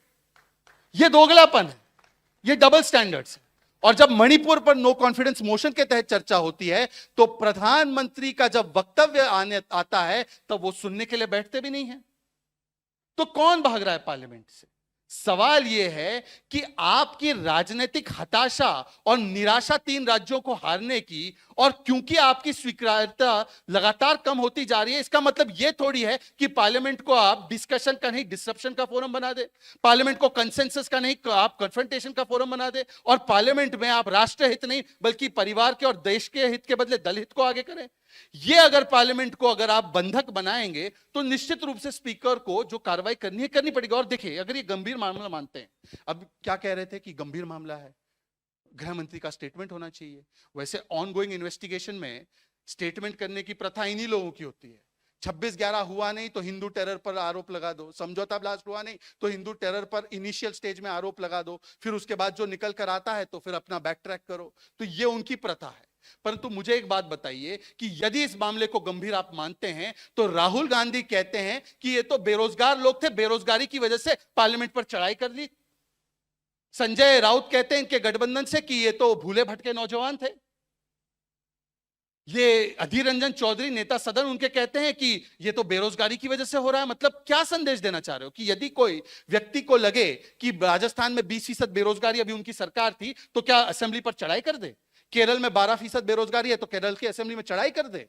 तो एक तरफ तो आप जायजीकरण करते हैं और दूसरी तरफ आप कहते हैं गंभीर मामला है तो पहले अपने बीच में तय कर लो कि या तो यह मामला गंभीर है और इसे आतंक की घटना की श्रेणी में रखा जाए तो उसका जायजीकरण मत कीजिए और उसको बेरोजगारी के साथ मत जोड़िए। परंतु एक कॉमन लिंक है कि 13 दिसंबर 2001 का अगर कोई हमलावर हो अफजल गुरु, उसकी पैरवी करने कोई अगर जेएनयू पहुंचा तो वो भी राहुल गांधी, और 13 दिसंबर 2023 के हमलावर हो उनकी पैरवी करने कोई पहुंचता है तो वो भी राहुल गांधी। ये दोनों में कॉमन समान लिंक है। जैसे ही कांग्रेस इकोसिस्टम के रिश्ते आ गए ये नीलम आजाद और ललित झा के साथ, तो वैसे ही ये लोग जो है सुरक्षा कवच देने लग गए इन लोगों को। तो मुझे लगता है देश की जनता जानती है कि कौन पार्लियामेंट को बंधक बना रहा है और कौन पार्लियामेंट सुचारू रूप से चलने नहीं दे रहा है, और उसके पीछे क्या मोटिव। और एक चीज कल, सॉरी मैं लंबा बोल रहा हूं, कल प्रहलाद जोशी जी ने कई सारे लोगों के साथ, मुझे लगता है आपके चैनल पे भी शायद उन्होंने किया होगा, उन्होंने बातें रखी। जब ये घटना हुई, स्पीकर साहब आए पार्लियामेंट में, उन्होंने स्टेटमेंट रखा, उन्होंने कहा कि हाई लेवल इंक्वायरी ऑर्डर हो चुकी है, उन्होंने फ्लोर लीडर्स को अपने पास बुलाया, उनके सुझाव लिए। उसके बाद 40 मिनट तक प्रोसीडिंग चली लोकसभा की, 45 मिनट्स लोकसभा चली, और फिर कहीं से कोई संदेश आता है और उसके बाद कार्रवाई रद्द करने के लिए जिस प्रकार के हथकंडे अपनाए जाते हैं, ये तो मैं कहता हूं कि ये जो इंडी गठबंधन बना है ना, उसमें पहले दिन पे टीएमसी के नेता डेरिक ओब्रायन सस्पेंड हो गए। वो जाने को तैयार नहीं, बाहर हाउस से उनको कहा गया कि आप वेल तक आ गए हैं, आप हाउस के बाहर जाइए, तो जाने को तैयार नहीं, तख्ती उठा ली।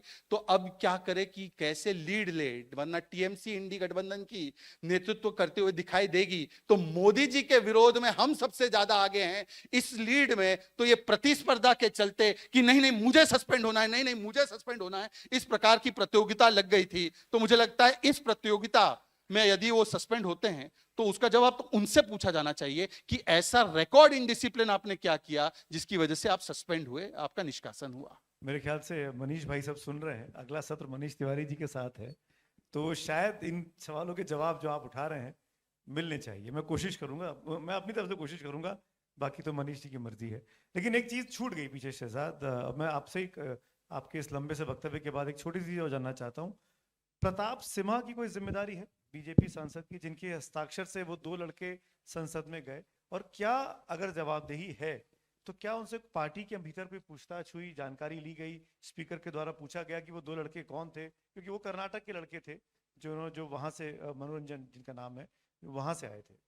देखिए, बिल्कुल मुझे लगता है कि ये तो जांच एजेंसियों का विषय है, और जांच के दायरे में हर एक वो व्यक्ति और हर एक वो सर्कमस्टेंस या परिस्थिति जिसके चलते ये 13 दिसंबर 2023 की पार्लियामेंट की सिक्योरिटी ब्रीच हुई, ये निश्चित रूप से होगी। तो उसी क्रम में प्रताप सिम्हा की पूछताछ भी होगी, उनसे जांच पड़ताल भी होगी। परंतु देखिए, एक चीज मैं आपको बताऊं, 26 नवंबर का जब हमला हुआ मुंबई में, तब अजमल कसाब कलावा पहनकर आया था, और यदि तुकाराम ओम्बले जी, शहीद तुकाराम ओम्बले जी उसको नहीं पकड़ते तो लगभग पूरी तैयारी तो कर ही दी गई थी कि आरएसएस की साजिश है। किताब का विमोचन भी कुछ नेताओं ने किया था।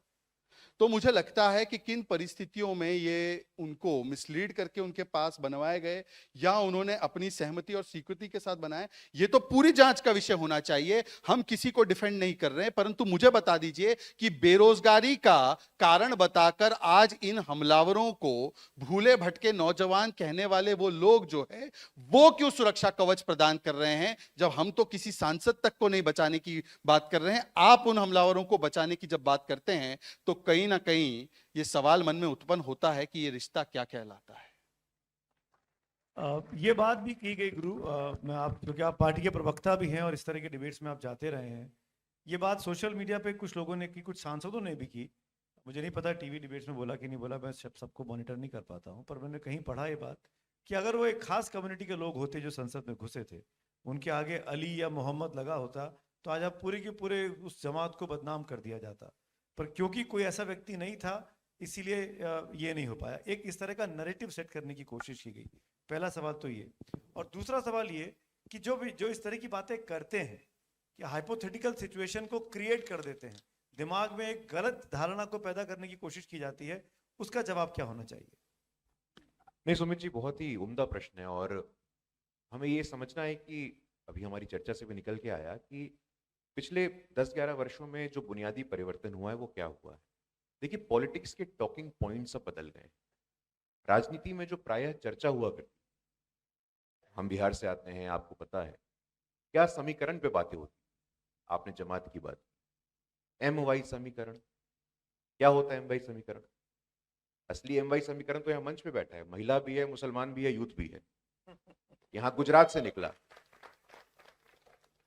निकला अजगर अलायंस, बातें ऐसी होती थी, KHAP। अरे कब तक चलेगा ये?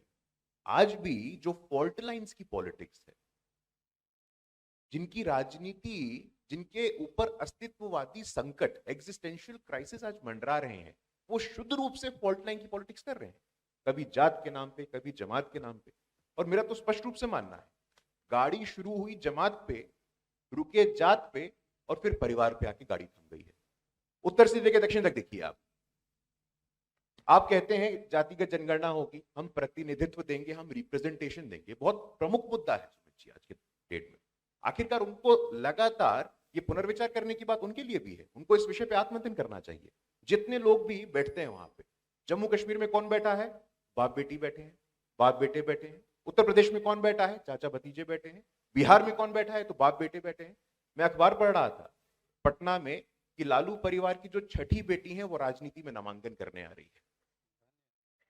मतलब सामाजिक न्याय और लोकतंत्र की परिभाषा मेरे परिवार से शुरू होगी और मेरे परिवार पे समाप्त हो जाएगी।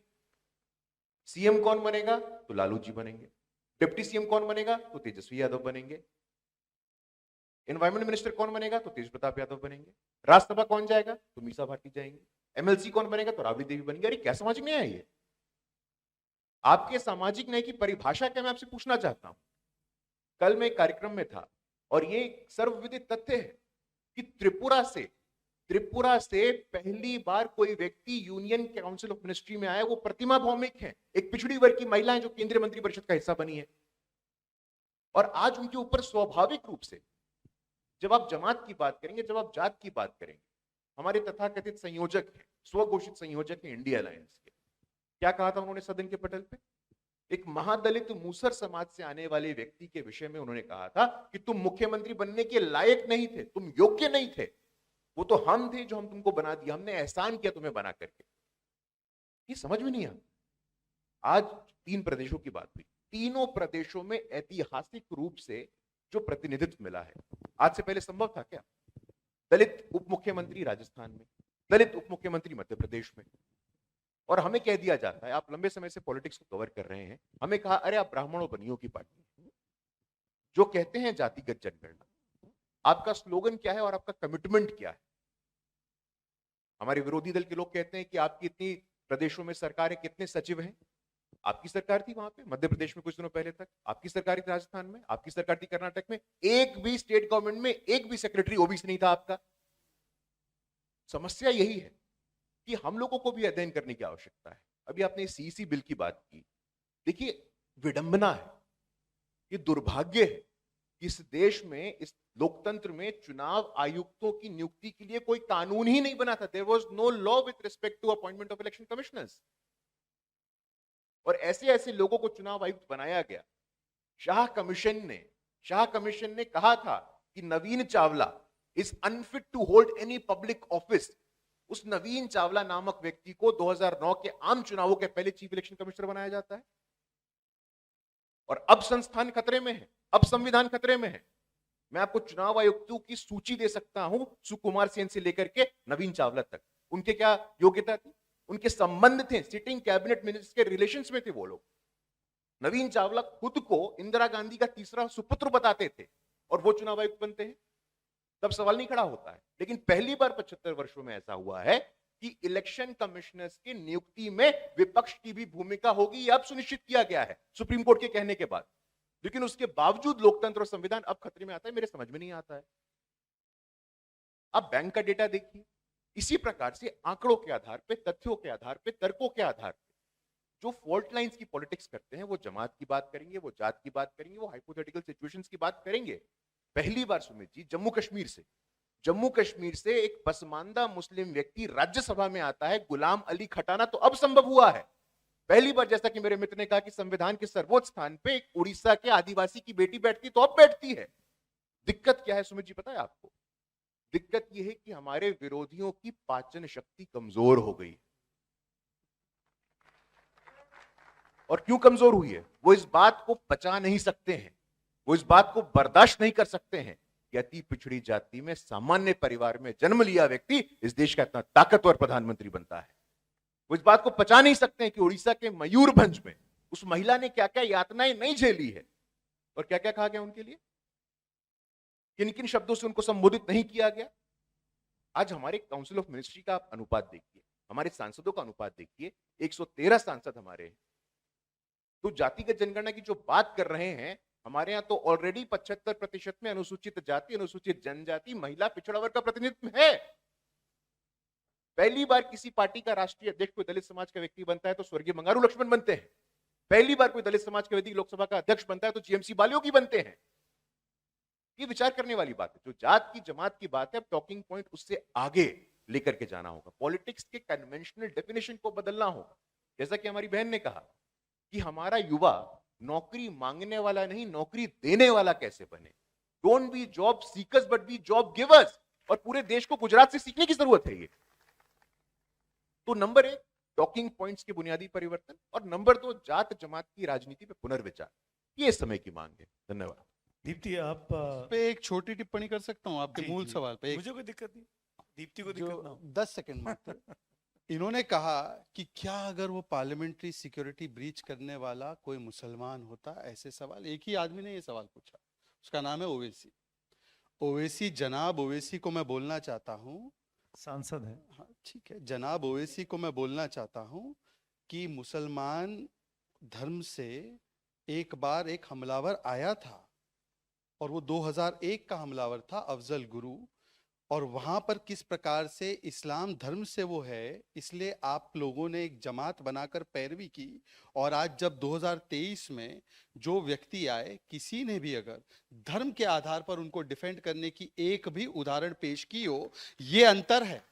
तो बेईमानी ना करे असदुद्दीन ओवैसी, और जाकर अपनी अंतरात्मा से पूछे, जब याकूब को फांसी लगती है और सुप्रीम कोर्ट ये फांसी तय करता है, अफजल को फांसी लगती है, प्रणब मुखर्जी उस पर दस्तखत करके उनको फांसी की सजा सुनिश्चित करते हैं, तो अफजल हम शर्मिंदा है, तेरे कातिल जिंदा है, ये बोलने वाली जमात और मंडली कहां से निकलती है, उनकी सोच क्या है और वो क्यों आते हैं, उनको उसका अवलोकन करना चाहिए। ना कि ये बताना चाहिए कि मुस्लिम होता तो। ये केवल और केवल एक कानून व्यवस्था और केवल एक आतंकित करने वाली घटना है। अब आतंकवाद को कौन धर्म से चश्मे से देख रहा है, ये आपके सामने आज प्रस्तुत कर दिया असदुद्दीन ओवैसी ने। दीप्ति, जो मैं आपसे पूछना चाह रहा था वो ये कि आप राजस्थान में थी, क्योंकि इलेक्शन का जिक्र हो गया, 3 राज्यों की बात हो गई, आपको जिम्मेदारी मिली थी, दायित्व थी। मैं जहाँ तक मेरे पास जानकारी, आप शायद उदयपुर में थी। पार्टी की आप राष्ट्रीय महामंत्री भी हैं महिला मोर्चा की। चुनावों के बाद, मैं अब वो तो आपने काम करके आई हैं आप, लेकिन चुनावों के बाद जिस तरीके के नतीजे आए और नतीजों के बाद जिस तरीके से सरकारें बनी, आप जिस राजस्थान में थी, उस राजस्थान में जो पहली बार का व्यक्ति चुनाव जीतता है, वो आज प्रदेश का मुख्यमंत्री है, भजन लाल शर्मा जी।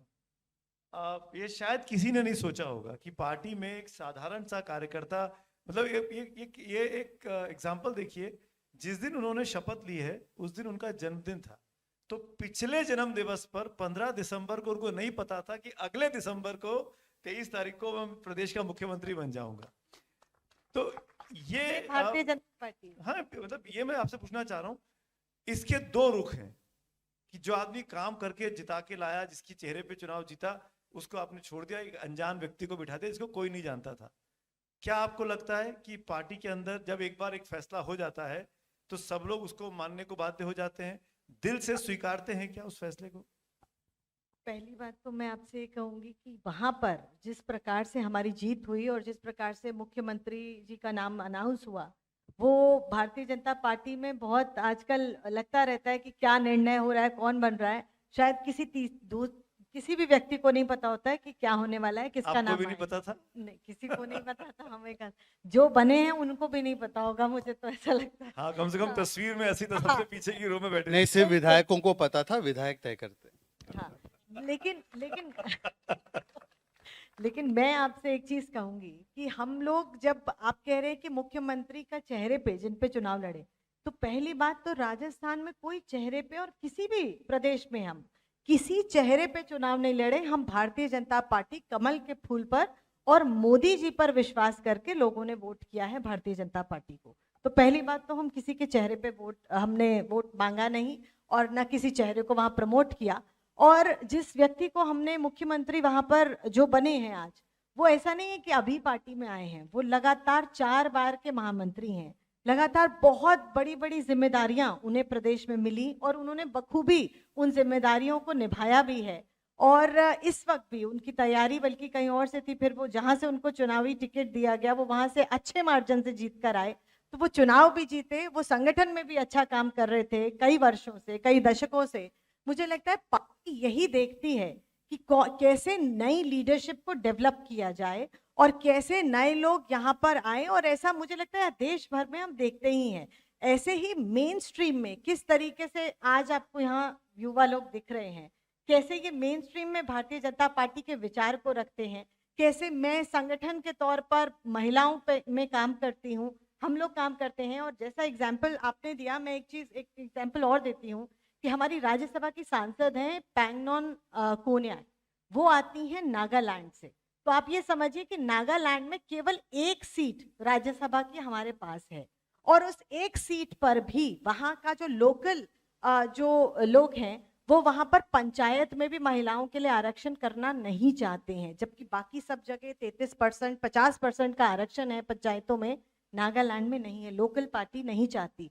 उसके बावजूद प्रधानमंत्री जी कहते हैं कि ऐसे क्षेत्र से भी जहां महिलाएं आगे बढ़ चढ़कर काम करती हैं, सब कुछ हिस्सा लेती हैं, वहां से एक सीट भी अगर है तो वो हम महिला को देंगे, तो वो हमारी पैंगनॉन कोन्याक को मिलता है। तो ये कैसे नई लीडरशिप को डेवलप किया जाए, कैसे जिन 4 जातियों की उन्होंने बात की थी कि गरीब, महिला, किसान और दलित, उसको उन 4 जातियों पे वो बात करते हैं और उनको आगे बढ़ाने की बात करते हैं, ना कि ये जो दूसरी जातियां जिनकी बात ऑपोजिशन करता है और देश को एकजुट करने का नहीं, देश को बांटने की बात करता है। और उन्होंने बहुत कोशिश करी इस बार कि उनकी इस बात पर देश उनके साथ होगा, जिन प्रदेशों में चुनाव थे वो उनके साथ होंगे कि हाँ जातिगत जनगणना होनी चाहिए और जातिगत जनगणना अगर होगी तो उतना उसको समर्थन मिलना चाहिए। तो उन्होंने ये बहुत कोशिश करी, लेकिन उन्होंने देख लिया कि वो उनकी जो कोशिश थी वो फेल हुई है इन प्रदेशों में, हमने देखा। और वो फेल इसीलिए हुई क्योंकि देश जान रहा था कि उनकी मंशा क्या है ये करने में। अगर आपको जनगणना करनी भी है तो वो देश को जोड़ने के लिए, उसकी पॉजिटिविटी के लिए होनी चाहिए। वो इस जनगणना को पॉजिटिविटी के लिए नहीं, इस देश को और बांटने के लिए करना चाह रहे थे। तो ये जनता को समझ आया और उसका जवाब उन्होंने वोट के जरिए कांग्रेस को दिया ही है। तो मैं आपसे यही कहूंगी कि जो इस प्रकार के निर्णय होते हैं वो पार्टी हमेशा सोच समझकर और अच्छे से लेती है, और उसमें पूरी पार्टी हमारी साथ रहती है, चाहे वो किसी भी प्रदेश की टॉप लीडरशिप हो या नीचे की हो। और राजस्थान की जहां तक मैं आपसे बात करूं, वहां पे महिलाओं की सुरक्षा का एक बहुत बड़ा एक मुद्दा था वहां पर, क्योंकि वहां पर जिस प्रकार से बलात्कार के केसेस, जिस प्रकार से जो घरेलू हिंसा के केसेस हैं वो जो बढ़ रहे थे, 2 लाख से ज्यादा केसेस रजिस्टर हुए थे इन पिछले 5 सालों में गहलोत सरकार में। तो इससे महिलाएं बहुत त्रस्त थी, उन्हें लग रहा था कि उनको अपने बच्चों के लिए एक बेटर फ्यूचर चाहिए, एक ऐसा प्रदेश चाहिए जो सुरक्षित माहौल पैदा करे। तो मुझे लगता है जनता ने उस बात पर भारतीय जनता पार्टी को वहां वोट किया। और भी करप्शन और बहुत सारे लाल डायरी, कई सारे मुद्दे थे, आपको मालूम है। हम लोग थैंक यू हम लोग सूरत में बैठे हुए हैं और नहीं भूलना चाहिए कि यहाँ के मुख्यमंत्री भी अचानक ही बने थे गुजरात में। भूपेंद्र भाई भी अचानक ही पीछे, बताया जाता है कि सबसे पीछे बैठक में थे और उनका नाम अनाउंस हुआ और वो अचानक पता लगा कि मुख्यमंत्री बन गए। वैसे तो आपने कार्यकर्ताओं की ताकत इसी पार्टी में दिखती है। भजन लाल जी के बारे में आपने कहा कि पहली बार में एमएलए बने और वो बन गए मुख्यमंत्री, तो एक और ऐसे विधायक थे जो पहली बार में मुख्यमंत्री बने थे, उन्होंने तो ऐसे पंचायती चुनाव भी नहीं लड़ा था मुख्यमंत्री बनने से पहले। पहली बार लोकसभा भी लड़ा। तो मुझे लगता है अरविंद केजरीवाल भी पहली बार में ही बने, भगवंत मान भी पहली बार में बने।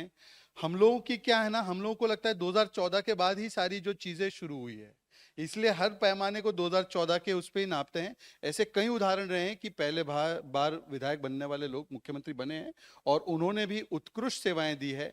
योगी आदित्यनाथ भी पहली बार विधायक बनने वाले मुख्यमंत्री हैं, पहले तो वो सांसद थे। तो मुझे लगता है ऐसे कई उत्कृष्ट उदाहरण हैं भारतीय राजनीति में, और गुजरात में तो खैर है ही। तो मैं ये कह रहा था दोस्तों कि हम लोग टीवी पर जो डिबेट्स करते हैं, शोज करते हैं, आप लोगों ने शायद देखा भी होगा। तो जब संसद में ये पिछला हफ्ता जो चल रहा था, तो बहुत से टीवी चैनल्स ने या बहुत से एंकर्स ने इस तरह की बात बोली होगी, शायद मेरे कान में ही पड़ी और मुझे याद रह गई, तो बाई चांस की बात है। मैं अभी पीछे देख रहा था, सूरत लिट फेस्ट 2024 लिखा हुआ है। तो 2024 का आगाज तो इन्होंने दिसंबर में, सूरत की जनता ने दिसंबर में ही कर दिया है। तो हम 24 की जो लड़ाई है, जो 23 में गरमाई थी, जो अभी संसद में चल रहा था, 23 में गरमाई, 24 की लड़ाई, उस टोन पर अगर मैं पूछना चाहूँ, और गुरु प्रकाश, मेरा सवाल आपसे है। अब चुनाव में महज 3-4 महीने का वक्त बाकी है, हम राजनीति की बात कर रहे हैं। आप तीनों लोग बीजेपी के प्रवक्ता हैं, आप तीनों लोग बीजेपी को पुरजोर तरीके से टीवी डिबेट्स में डिफेंड करते हैं। मेरा सवाल यह है कि एक चुनौती, सक्सेस की आपने पिछले 1-1.5 घंटे से हम बात कर रहे हैं, बहुत अच्छी अच्छी बातें हुई। अगर मैं ये पूछूं आप तीनों से, in fact you all can be ready for this, कि एक सबसे बड़ी चुनौती क्या है बीजेपी के सामने इन 24 के चुनावों में, और वो कैसे दूर हो सकती है, दूर की जा सकती है? इस सबसे बड़ी चुनौती ये है कि राहुल गांधी जी का स्वास्थ्य ठीक रहे और वो कैंपेन करते रहें। तो ये हम लोगों की चिंता है। स्वास्थ्य को कुछ हुआ है क्या? नहीं, मतलब मैं अब इस शीतलहरी में वो व्यक्ति टी शर्ट पहन करके आ रहा है, तो उनकी बौद्धिक क्षमता पे प्रश्न चिन्ह तो खड़े होते हैं। बहरहाल, अभी चुनावों का जिक्र हो रहा था। राजनाथ जी राजस्थान में या मध्य प्रदेश में एक सभा में आए और उन्होंने पूछा कि राहुल जी आके गए क्या? तो लोगों ने कहा हाँ। तो तब मुझे बोलने की कोई आवश्यकता नहीं है, ऐसा राजनाथ जी ने चुनावी सभा में कहा। लेकिन देखिए, अभी आपने बहुत अच्छा मुद्दा उठाया और आप सुमित जी इस बात से अवगत हैं कि अंत्योदय, बार बार आपने कहा पंक्ति में वो आखिरी में खड़े थे, गुजरात में ऐसा हुआ, राजस्थान में ऐसा हुआ, मध्य प्रदेश में ऐसा हुआ। मैं आपसे ईमानदारी से सवाल पूछता हूं, क्या ये किसी और पार्टी में संभव था क्या? किसी और पार्टी में संभव ही नहीं था। और हमारे प्रेरणा पुरुष पंडित दीनदयाल उपाध्याय जी ने जब अंत्योदय की बात कही, पंक्ति में खड़े अंतिम व्यक्ति का कल्याण, यह अंत्योदय का ही लक्षण है, यह अंत्योदय का ही एक उदाहरण है कि कोई भी व्यक्ति कभी भी किसी भी स्थान पर पहुंच जाता है। आज जो व्यक्ति किसी भी दल में 20 वर्षों का मुख्यमंत्री है, 20 वर्ष पहले भी तो वो सामान्य व्यक्ति था ना। तो ये प्रायः ये कह देना, ये निश्चित रूप से मीडिया में एक चर्चा का विषय होता है, लेकिन आपने चुनौती की बात कही, निश्चित रूप से बहुत सारी चुनौतियां हैं और कहीं से भी हम तीनों लोग और हमारे पार्टी के करोड़ों कार्यकर्ता, हम अभी यहां जरूर उपस्थित हैं, लेकिन विकसित भारत संकल्प यात्रा अभी भी हम इस संघर्ष में हैं। आज पूरे देश में एक यात्रा चल रही है और उस यात्रा का एकमात्र काम है, 18 योजनाएं हैं सरकार की, उन 18 योजनाओं के लाभार्थी मैक्सिमम कैसे बने। जब मैं टॉकिंग पॉइंट्स की बात कहता हूं तो जो तुष्टीकरण का दौर था, कि अपीजमेंट करना है, एक वर्ग को लेकर के तुष्टीकरण करो। इसी देश के 2007 में प्रधानमंत्री कहते हैं कि देश के संसाधनों पे पहला हक मुसलमानों का है। अगर उन्होंने ये कहा होता कि देश के संसाधनों पे पहला हक देश के गरीबों का है, दलितों का है, शोषितों का है, पीड़ितों का है, वंचितों का, तो हमने स्वागत किया होता। लेकिन उस तुष्टीकरण की दौर से अब संतुष्टीकरण का दौर आया है। हर एक स्कीम, वो शौचालय हो, विश्वकर्मा योजना हो, उज्ज्वला हो, उजाला हो, आयुष्मान हो, वो संतुष्टीकरण कैसे हो, 100% लाभार्थीकरण कैसे हो, ये सबसे बड़ी चुनौती हमारी आज के दौर में है। ये सबसे बड़ा चैलेंज है कि कोई भी स्कीम, कोई पॉलिटिकल चैलेंज नहीं है, ये गवर्नेंस के चैलेंजेस हैं कि ये सारे के सारे स्कीम जमीन पे कैसे उतरे, कोई व्यक्ति छूट ना जाए, कोई भी व्यक्ति किसी भी क्षेत्र में रहने वाला हो, किसी भी जाति का हो, वो रह ना जाए। ये मुझे लगता है कि आने वाले 3-4 महीनों में हमारे लिए सबसे प्रमुख चुनौती रहने वाले हैं। और बाकी जो हमारे ऊपर आक्रमण हो रहे हैं, उस आक्रमण का हल्कापन देखिए आप। उस आक्रमण में कोई धार नहीं है जी। वो कहते हैं बात, जिसकी जितनी आबादी उसकी उतनी हिस्सेदारी। अरे भाई, कम से कम कुछ ओरिजिनल थिंकिंग तो लेकर के आओ। राम मनोहर लोहिया जी का आप कोट लेते हो, उनको श्रेय तो दो, उनको श्रेय तक नहीं दिया आपने। प्रश्न ये है, छोटी सी बात से मैं अपनी वाणी को विराम दूंगा, कि हमारे जो विरोधी साथी हैं वो बहुत ज्यादा औपनिवेशिक मानसिकता से ग्रसित है। और ऐसा मैं नहीं कह रहा हूं।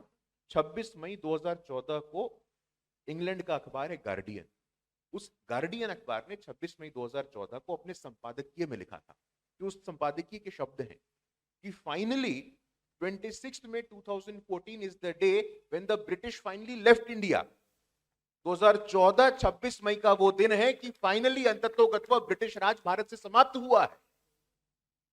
हमारे जो विरोधी हैं वो पढ़ते नहीं है जी, वो निराश हैं, वो सैड है। अब सैड में किसको कहता हूं? वो सैड में एस है सिगमंड फ्रॉइड, वो सिगमंड फ्रॉइड को पढ़ते हैं। वो ए है एडम स्मिथ और डी है डार्विन। मैं कहता हूं आप सैड से अब ग्लैड बनो। अब ग्लैड क्या होता है जी?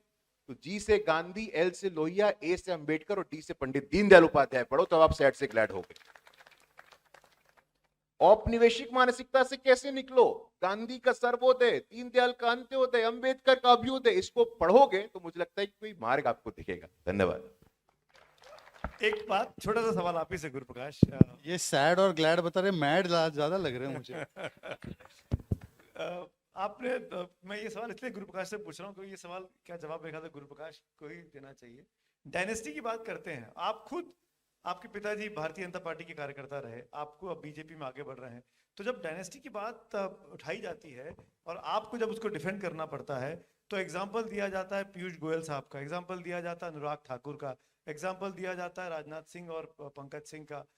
ऐसे में कैसे मुकाबला करते हैं? क्योंकि आप डायनेस्टी के विरोध के बात करते हैं, लालू यादव, सोनिया गांधी, फारूक अब्दुल्ला, कैसे मुकाबला किया जाए?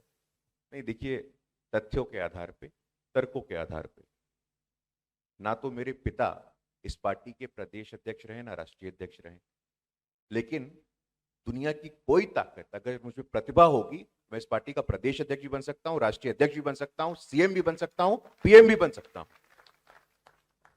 सिर्फ इस कारण नहीं बन सकता हूं कि मेरे पिता उस स्थान पे थे। और जनसंघ का, भारतीय जनता पार्टी का इतिहास उठा के देखिए आप सुमित जी, 1952 से लेकर के आज तक 1952 से लेकर के 2023 तक कोई पिता पुत्र इस पार्टी का राष्ट्रीय अध्यक्ष नहीं हुआ है, ना प्रदेश में कोई अध्यक्ष हुआ है, ना कोई मुख्यमंत्री हुआ है, ना कोई प्रधानमंत्री हुआ है। सिर्फ एक परिवार का होने के कारण आपको कोई पद मिल जाए, और हमारे यहाँ पद नहीं होता है, हमारे यहाँ दायित्व होता है जी। हमारे यहाँ पद और कद का महत्व नहीं, हमारे यहाँ रिस्पॉन्सिबिलिटी का महत्व है। अगर मैं आज यहाँ पहुंचा हूं और मैं पुनः आपके पहले प्रश्न पे जाऊंगा क्योंकि मैं उस पर मंथन कर रहा हूं।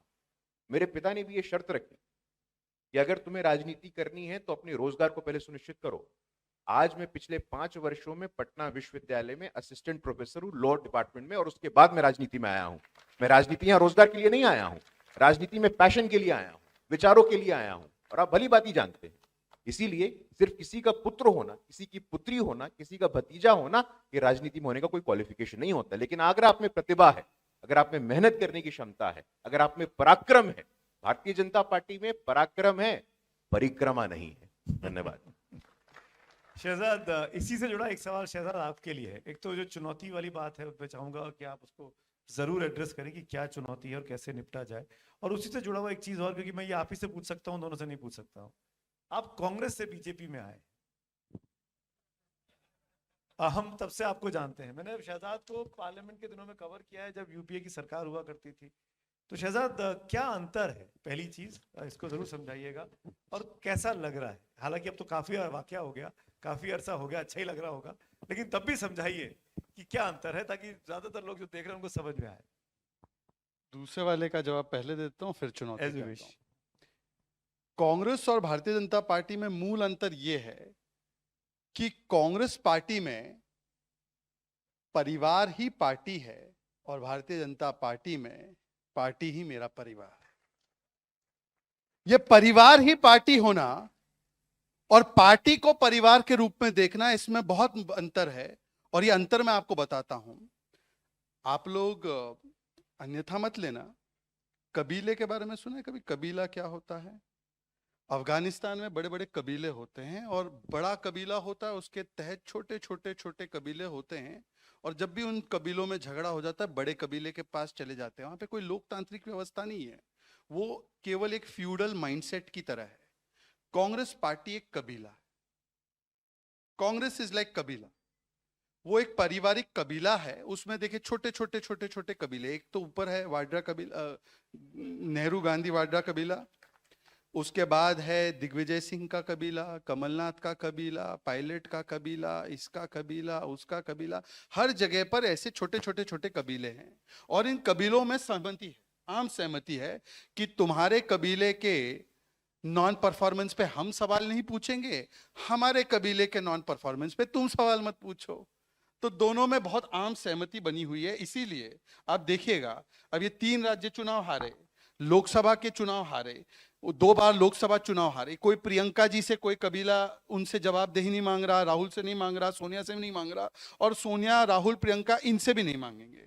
ये दोनों एक दूसरे के लिए। और दूसरी बात, एक फर्क बताता हूं, भारतीय जनता पार्टी में तो पार्टी के कार्यकर्ता हैं, हम सब स्टेक होल्डर है कि पार्टी आगे बढ़े। कोई भी कार्यकर्ता प्रथम पंक्ति में हो या आखिरी पंक्ति में हो, वो उसको देश के लिए योगदान देने का मौका मिलेगा। कांग्रेस में अब ये स्टेक होल्डर वाली व्यवस्था पूरी खत्म हो चुकी है। कांग्रेस में शेयर होल्डर है, शेयर होल्डर है वहां पर। ये गुजरात के लोग ज्यादा जानते हैं शेयर होल्डर कौन होते हैं।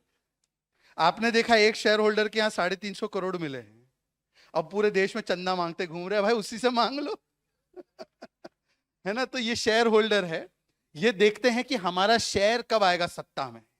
ये सत्ता के लिए ये काम करते हैं, हम सेवा के लिए काम करते हैं। दोनों में अंतर यही है। और इसमें मूल अंतर इसलिए है क्योंकि हमारी पार्टी मूलतः मेरिट बेस्ड है, मतलब कार्य क्षमता बेस्ड है। और वहां पर आपके परिवार का नाम क्या है, मतलब सरनेम क्या है, मेरा बाप कौन है, इस पर वो बेस्ड है। हम मेरिट पर बेस्ड है। इसलिए प्रधानमंत्री मोदी जी का आप देखें तो केवल मेरिट पर राइज, नड्डा जी बूथ के लेवल के कार्यकर्ता मेरिट पर राइज, अमित शाह जी आप तो जानते हैं पोस्टर लगाते थे वो अहमदाबाद में, तो वो अब गृह मंत्री है। तो हमारी पार्टी में मेरिट के आधार पर तरक्की होती है, वहां पर मेरा बाप कौन है इसके आधार पर ही तरक्की हो सकती है। इसका मतलब ये नहीं कि हमारी पार्टी में ऐसे लोग नहीं है जो किसी के सुपुत्र है, परंतु हां ये सुनिश्चित नहीं है कि क्योंकि गुरुजी के पिताजी कुछ है इसलिए गुरुजी को पद मिलेगी या गुरुजी को जगह मिलेगी।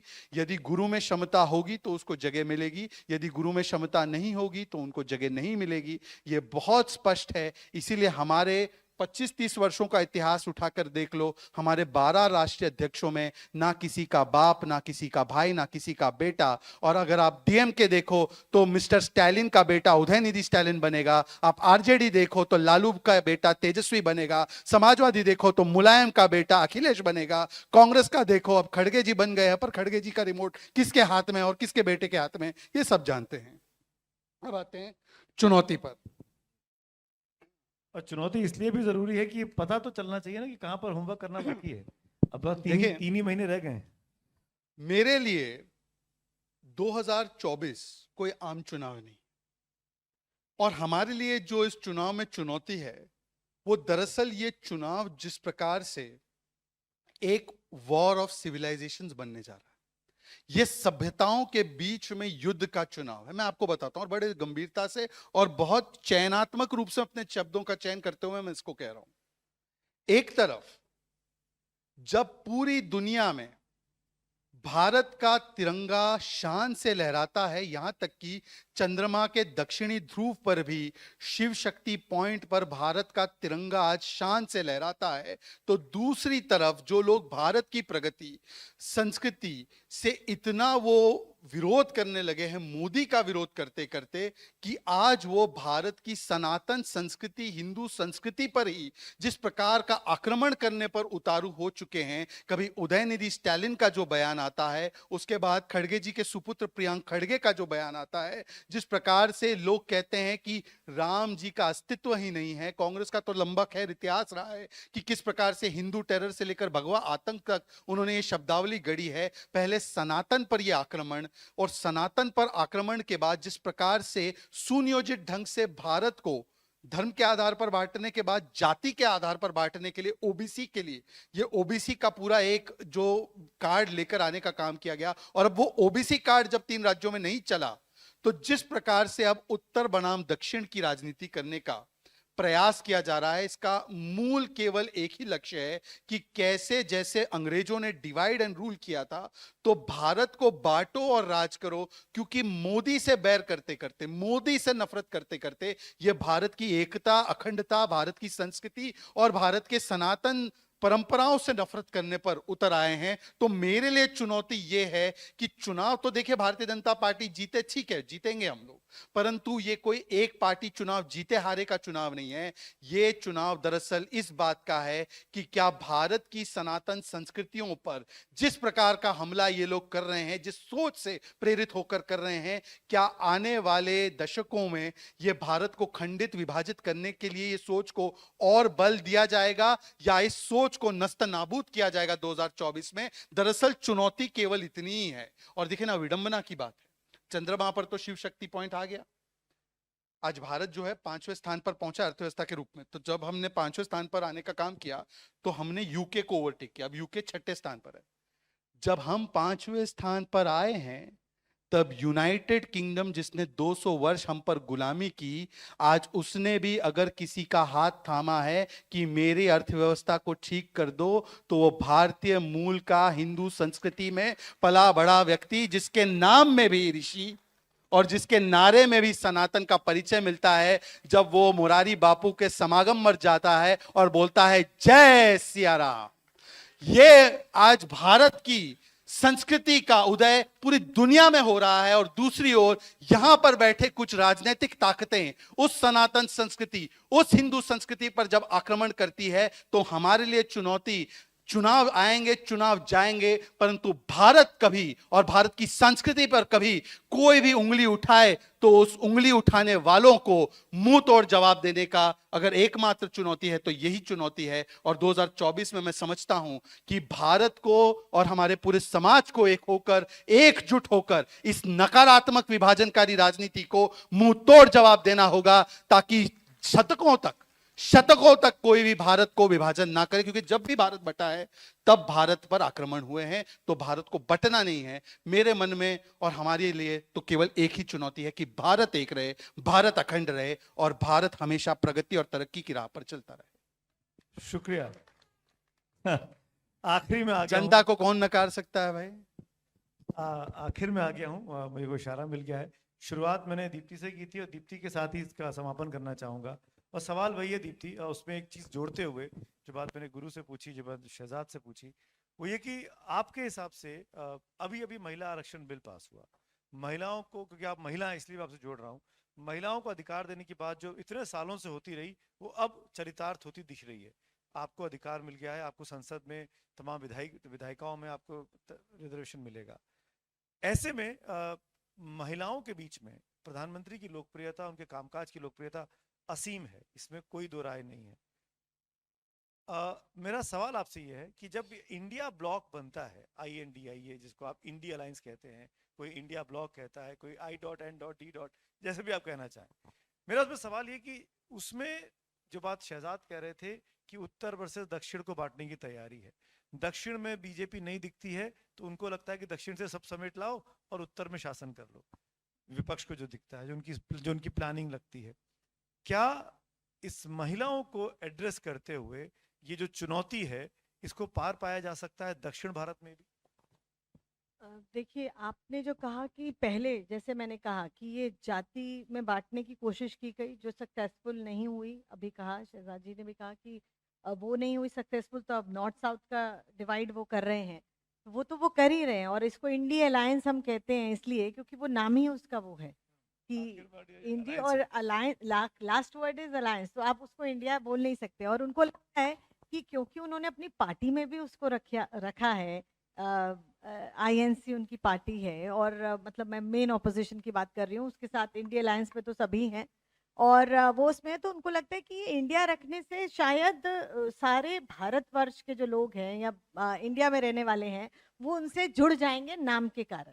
तो मुझे लगता है ये उनकी गलतफहमी है, क्योंकि जब हम प्रदेशों में जाते हैं, हम साउथ से लेकर नॉर्थ तक जब हम देखते हैं और अपनी संगठन शक्ति को हम मजबूत करते हैं, तो भारतीय जनता पार्टी जो लाभार्थियों पे काम करती है, जो बेनिफिशियरीज पे काम करती है और जिनको बेनिफिट नहीं मिला है उसके लिए, अभी गुरुजी ने कहा भी, जिस प्रकार से पूरे देश भर में हमारी विकसित भारत यात्रा चल रही है कि जो अभी रह गए हैं, छूट गए हैं, जिनको उज्ज्वला का कनेक्शन नहीं मिला है अभी तक, जिनका आयुष्मान कार्ड अभी तक नहीं बना है, ऐसे जो जो योजनाओं में अगर कोई छूटा है तो वो भी उस यात्रा के जरिए वहां पर एक कैंप लगता है। कैंप में वहां के जो लोकल अधिकारी हैं उस विभाग के, वो सब बैठते हैं और उन चीजों का वहीं लोकली उस बात को निस्तारण किया जाता है, वहीं उनकी समस्या का भी सोल्यूशन मिलता है और वहां उनका जो चीज उनके पास नहीं है अब तक वो भी उनको उपलब्ध कराई जाती है। ये काम जो है वो तो कर ही रही है पार्टी।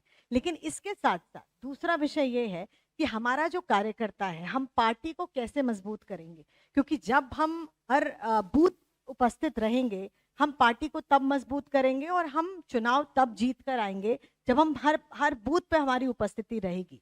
तो भारतीय जनता पार्टी इस पर बहुत अच्छे से काम करती है और कर रही है संगठन के रूप में, अगर मैं आपको बताऊं। और ये जो प्रदेश जिसमें हम बात कर रहे हैं, गुजरात और सूरत में अगर हम बैठे हैं, तो यहाँ पर बूथ की बात नहीं होती है, यहाँ बूथ के बाद एक पन्ना भी होता है, उसकी बात होती है। बूथ पर तो है ही, लेकिन पन्ने पे भी हमारे पास एक व्यक्ति नहीं, पन्ना, एक जो पेज है, वोटर लिस्ट का जो एक पेज है, उस पर भी एक टीम भारतीय जनता पार्टी की हर कॉन्स्टिट्युएंसी में उपस्थित है। इसीलिए भारतीय जनता पार्टी का कोई विकल्प नहीं है, चाहे वो गुजरात में देख ले, और जिस जिस प्रदेश में भारतीय जनता पार्टी आएगी अपनी संगठन शक्ति को इतना मजबूत वो करेगी कि उसका कोई विकल्प वहां ना बचे। तो ये चुनौती हमारे लिए है कि जो जो कॉन्स्टिट्युएंसीज जहां हम नहीं जीते हैं, वो कॉन्स्टिट्युएंसीज भी हमने, जो दूसरे हमारे जो मेंबर्स हैं, राज्यसभा के सांसद हैं या लोकसभा के जीते हुए सांसद हैं, उनको उसकी जिम्मेदारी दी, उनको कहा कि आप उन जो हारी भी हमारी कॉन्स्टिट्युएंसीज है वहां की आप जिम्मेदारी लीजिए, वहां पर विकास कार्य बाधा नहीं आना चाहिए, कम नहीं होना चाहिए। ऐसा नहीं होना चाहिए कि वहां का जो सांसद है वो सपा का है, वहां का जो सांसद है वो डीएमके का है, तो वहां पर मोदी जी की योजना का लाभ नहीं पहुंच रहा है। इसलिए मोदी जी की योजना का लाभ हर व्यक्ति तक पहुंचना चाहिए, इसको सुनिश्चित भी हमारी सरकार ने किया है। ये बहुत इंपॉर्टेंट एक चीज है। अब चाहे वो आप साउथ में ले लें, आप तमिल संगम ले लीजिए, किस प्रकार से आज वहां पर युवा जुड़ रहे हैं, महिलाएं जुड़ रही हैं, तो आप देखेंगे जिस प्रकार से ये ऑपोजिशन जो सोच रहा है, इनका जो मंशा है वो पूरी नहीं होने वाली है। भारतीय जनता पार्टी आप देखेंगे नॉर्थ साउथ ईस्ट वेस्ट आपको हर जगह मिलेगी। ईस्ट में आपने देखा होगा कि पहले भारतीय जनता पार्टी एक भी प्रदेश में नहीं थी, जब हम केंद्र में आए हैं, मोदी जी आए हैं, उसके बाद आज आप देख लीजिए कि हम कितने प्रदेशों में आज हम नॉर्थ ईस्ट में उपस्थित हैं, अलायंस में उपस्थित हैं, अपने आप इंडिपेंडेंटली हैं। तो भारतीय जनता पार्टी साउथ में भी यही आपको नतीजे मिलेंगे, इस बार 2024 में हमको देखने को मिलेंगे। लेकिन मैं एक ही चीज आपको कहूंगी कि हम चाणक्य ने कहा था कि हम एक उनकी लाइन थी कि हम जन्म से नहीं, हम अपने कर्म से महान बनते हैं। तो ऐसे ही हमारे प्रधानमंत्री जी हैं, जो बाकी पार्टीज हैं जो डायनेस्टी पॉलिटिक्स कर रही हैं, वो जरूर सोचते हैं कि जन्म से उनके पास एक अधिकार बन जाता है एक नेता बनने का या अपनी पार्टी को लीड करने का, लेकिन हमें कर्म से वो करके दिखाना होता है। इसको चरितार्थ अगर इस स्टेटमेंट को करते हैं तो वो मुझे लगता है कि हमारे प्रधानमंत्री करते हैं। बहुत बहुत शुक्रिया दीप्ति, बहुत बहुत शुक्रिया गुरुप्रकाश, बहुत बहुत शुक्रिया शहजाद।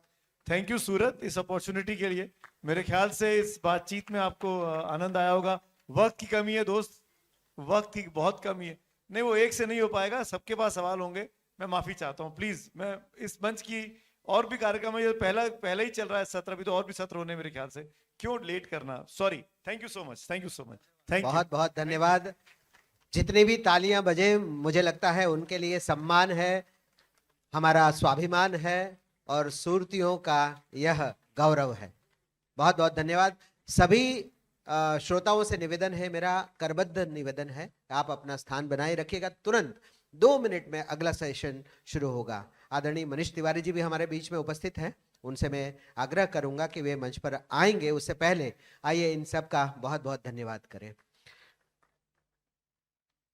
देश की दीप्ति यानी कि आभा यहाँ पर उपस्थित रही, देश का गुरु प्रकाश आज यहाँ पर प्रकाशित हुआ और देश का राजकुमार शहजादा यहाँ पर उपस्थित था और सबका मित्र सुमित। बहुत अच्छा सेशन चला, बहुत बढ़िया रहा। आप जल्दी से 5 मिनट के अंदर दूसरा सेशन शुरू हो रहा है। जो लोग बाहर जा रहे हैं उनसे निवेदन कर रहा हूं कि शीघ्रातिशीघ्र अपनी परेशानियों को दूर करके वापस आए।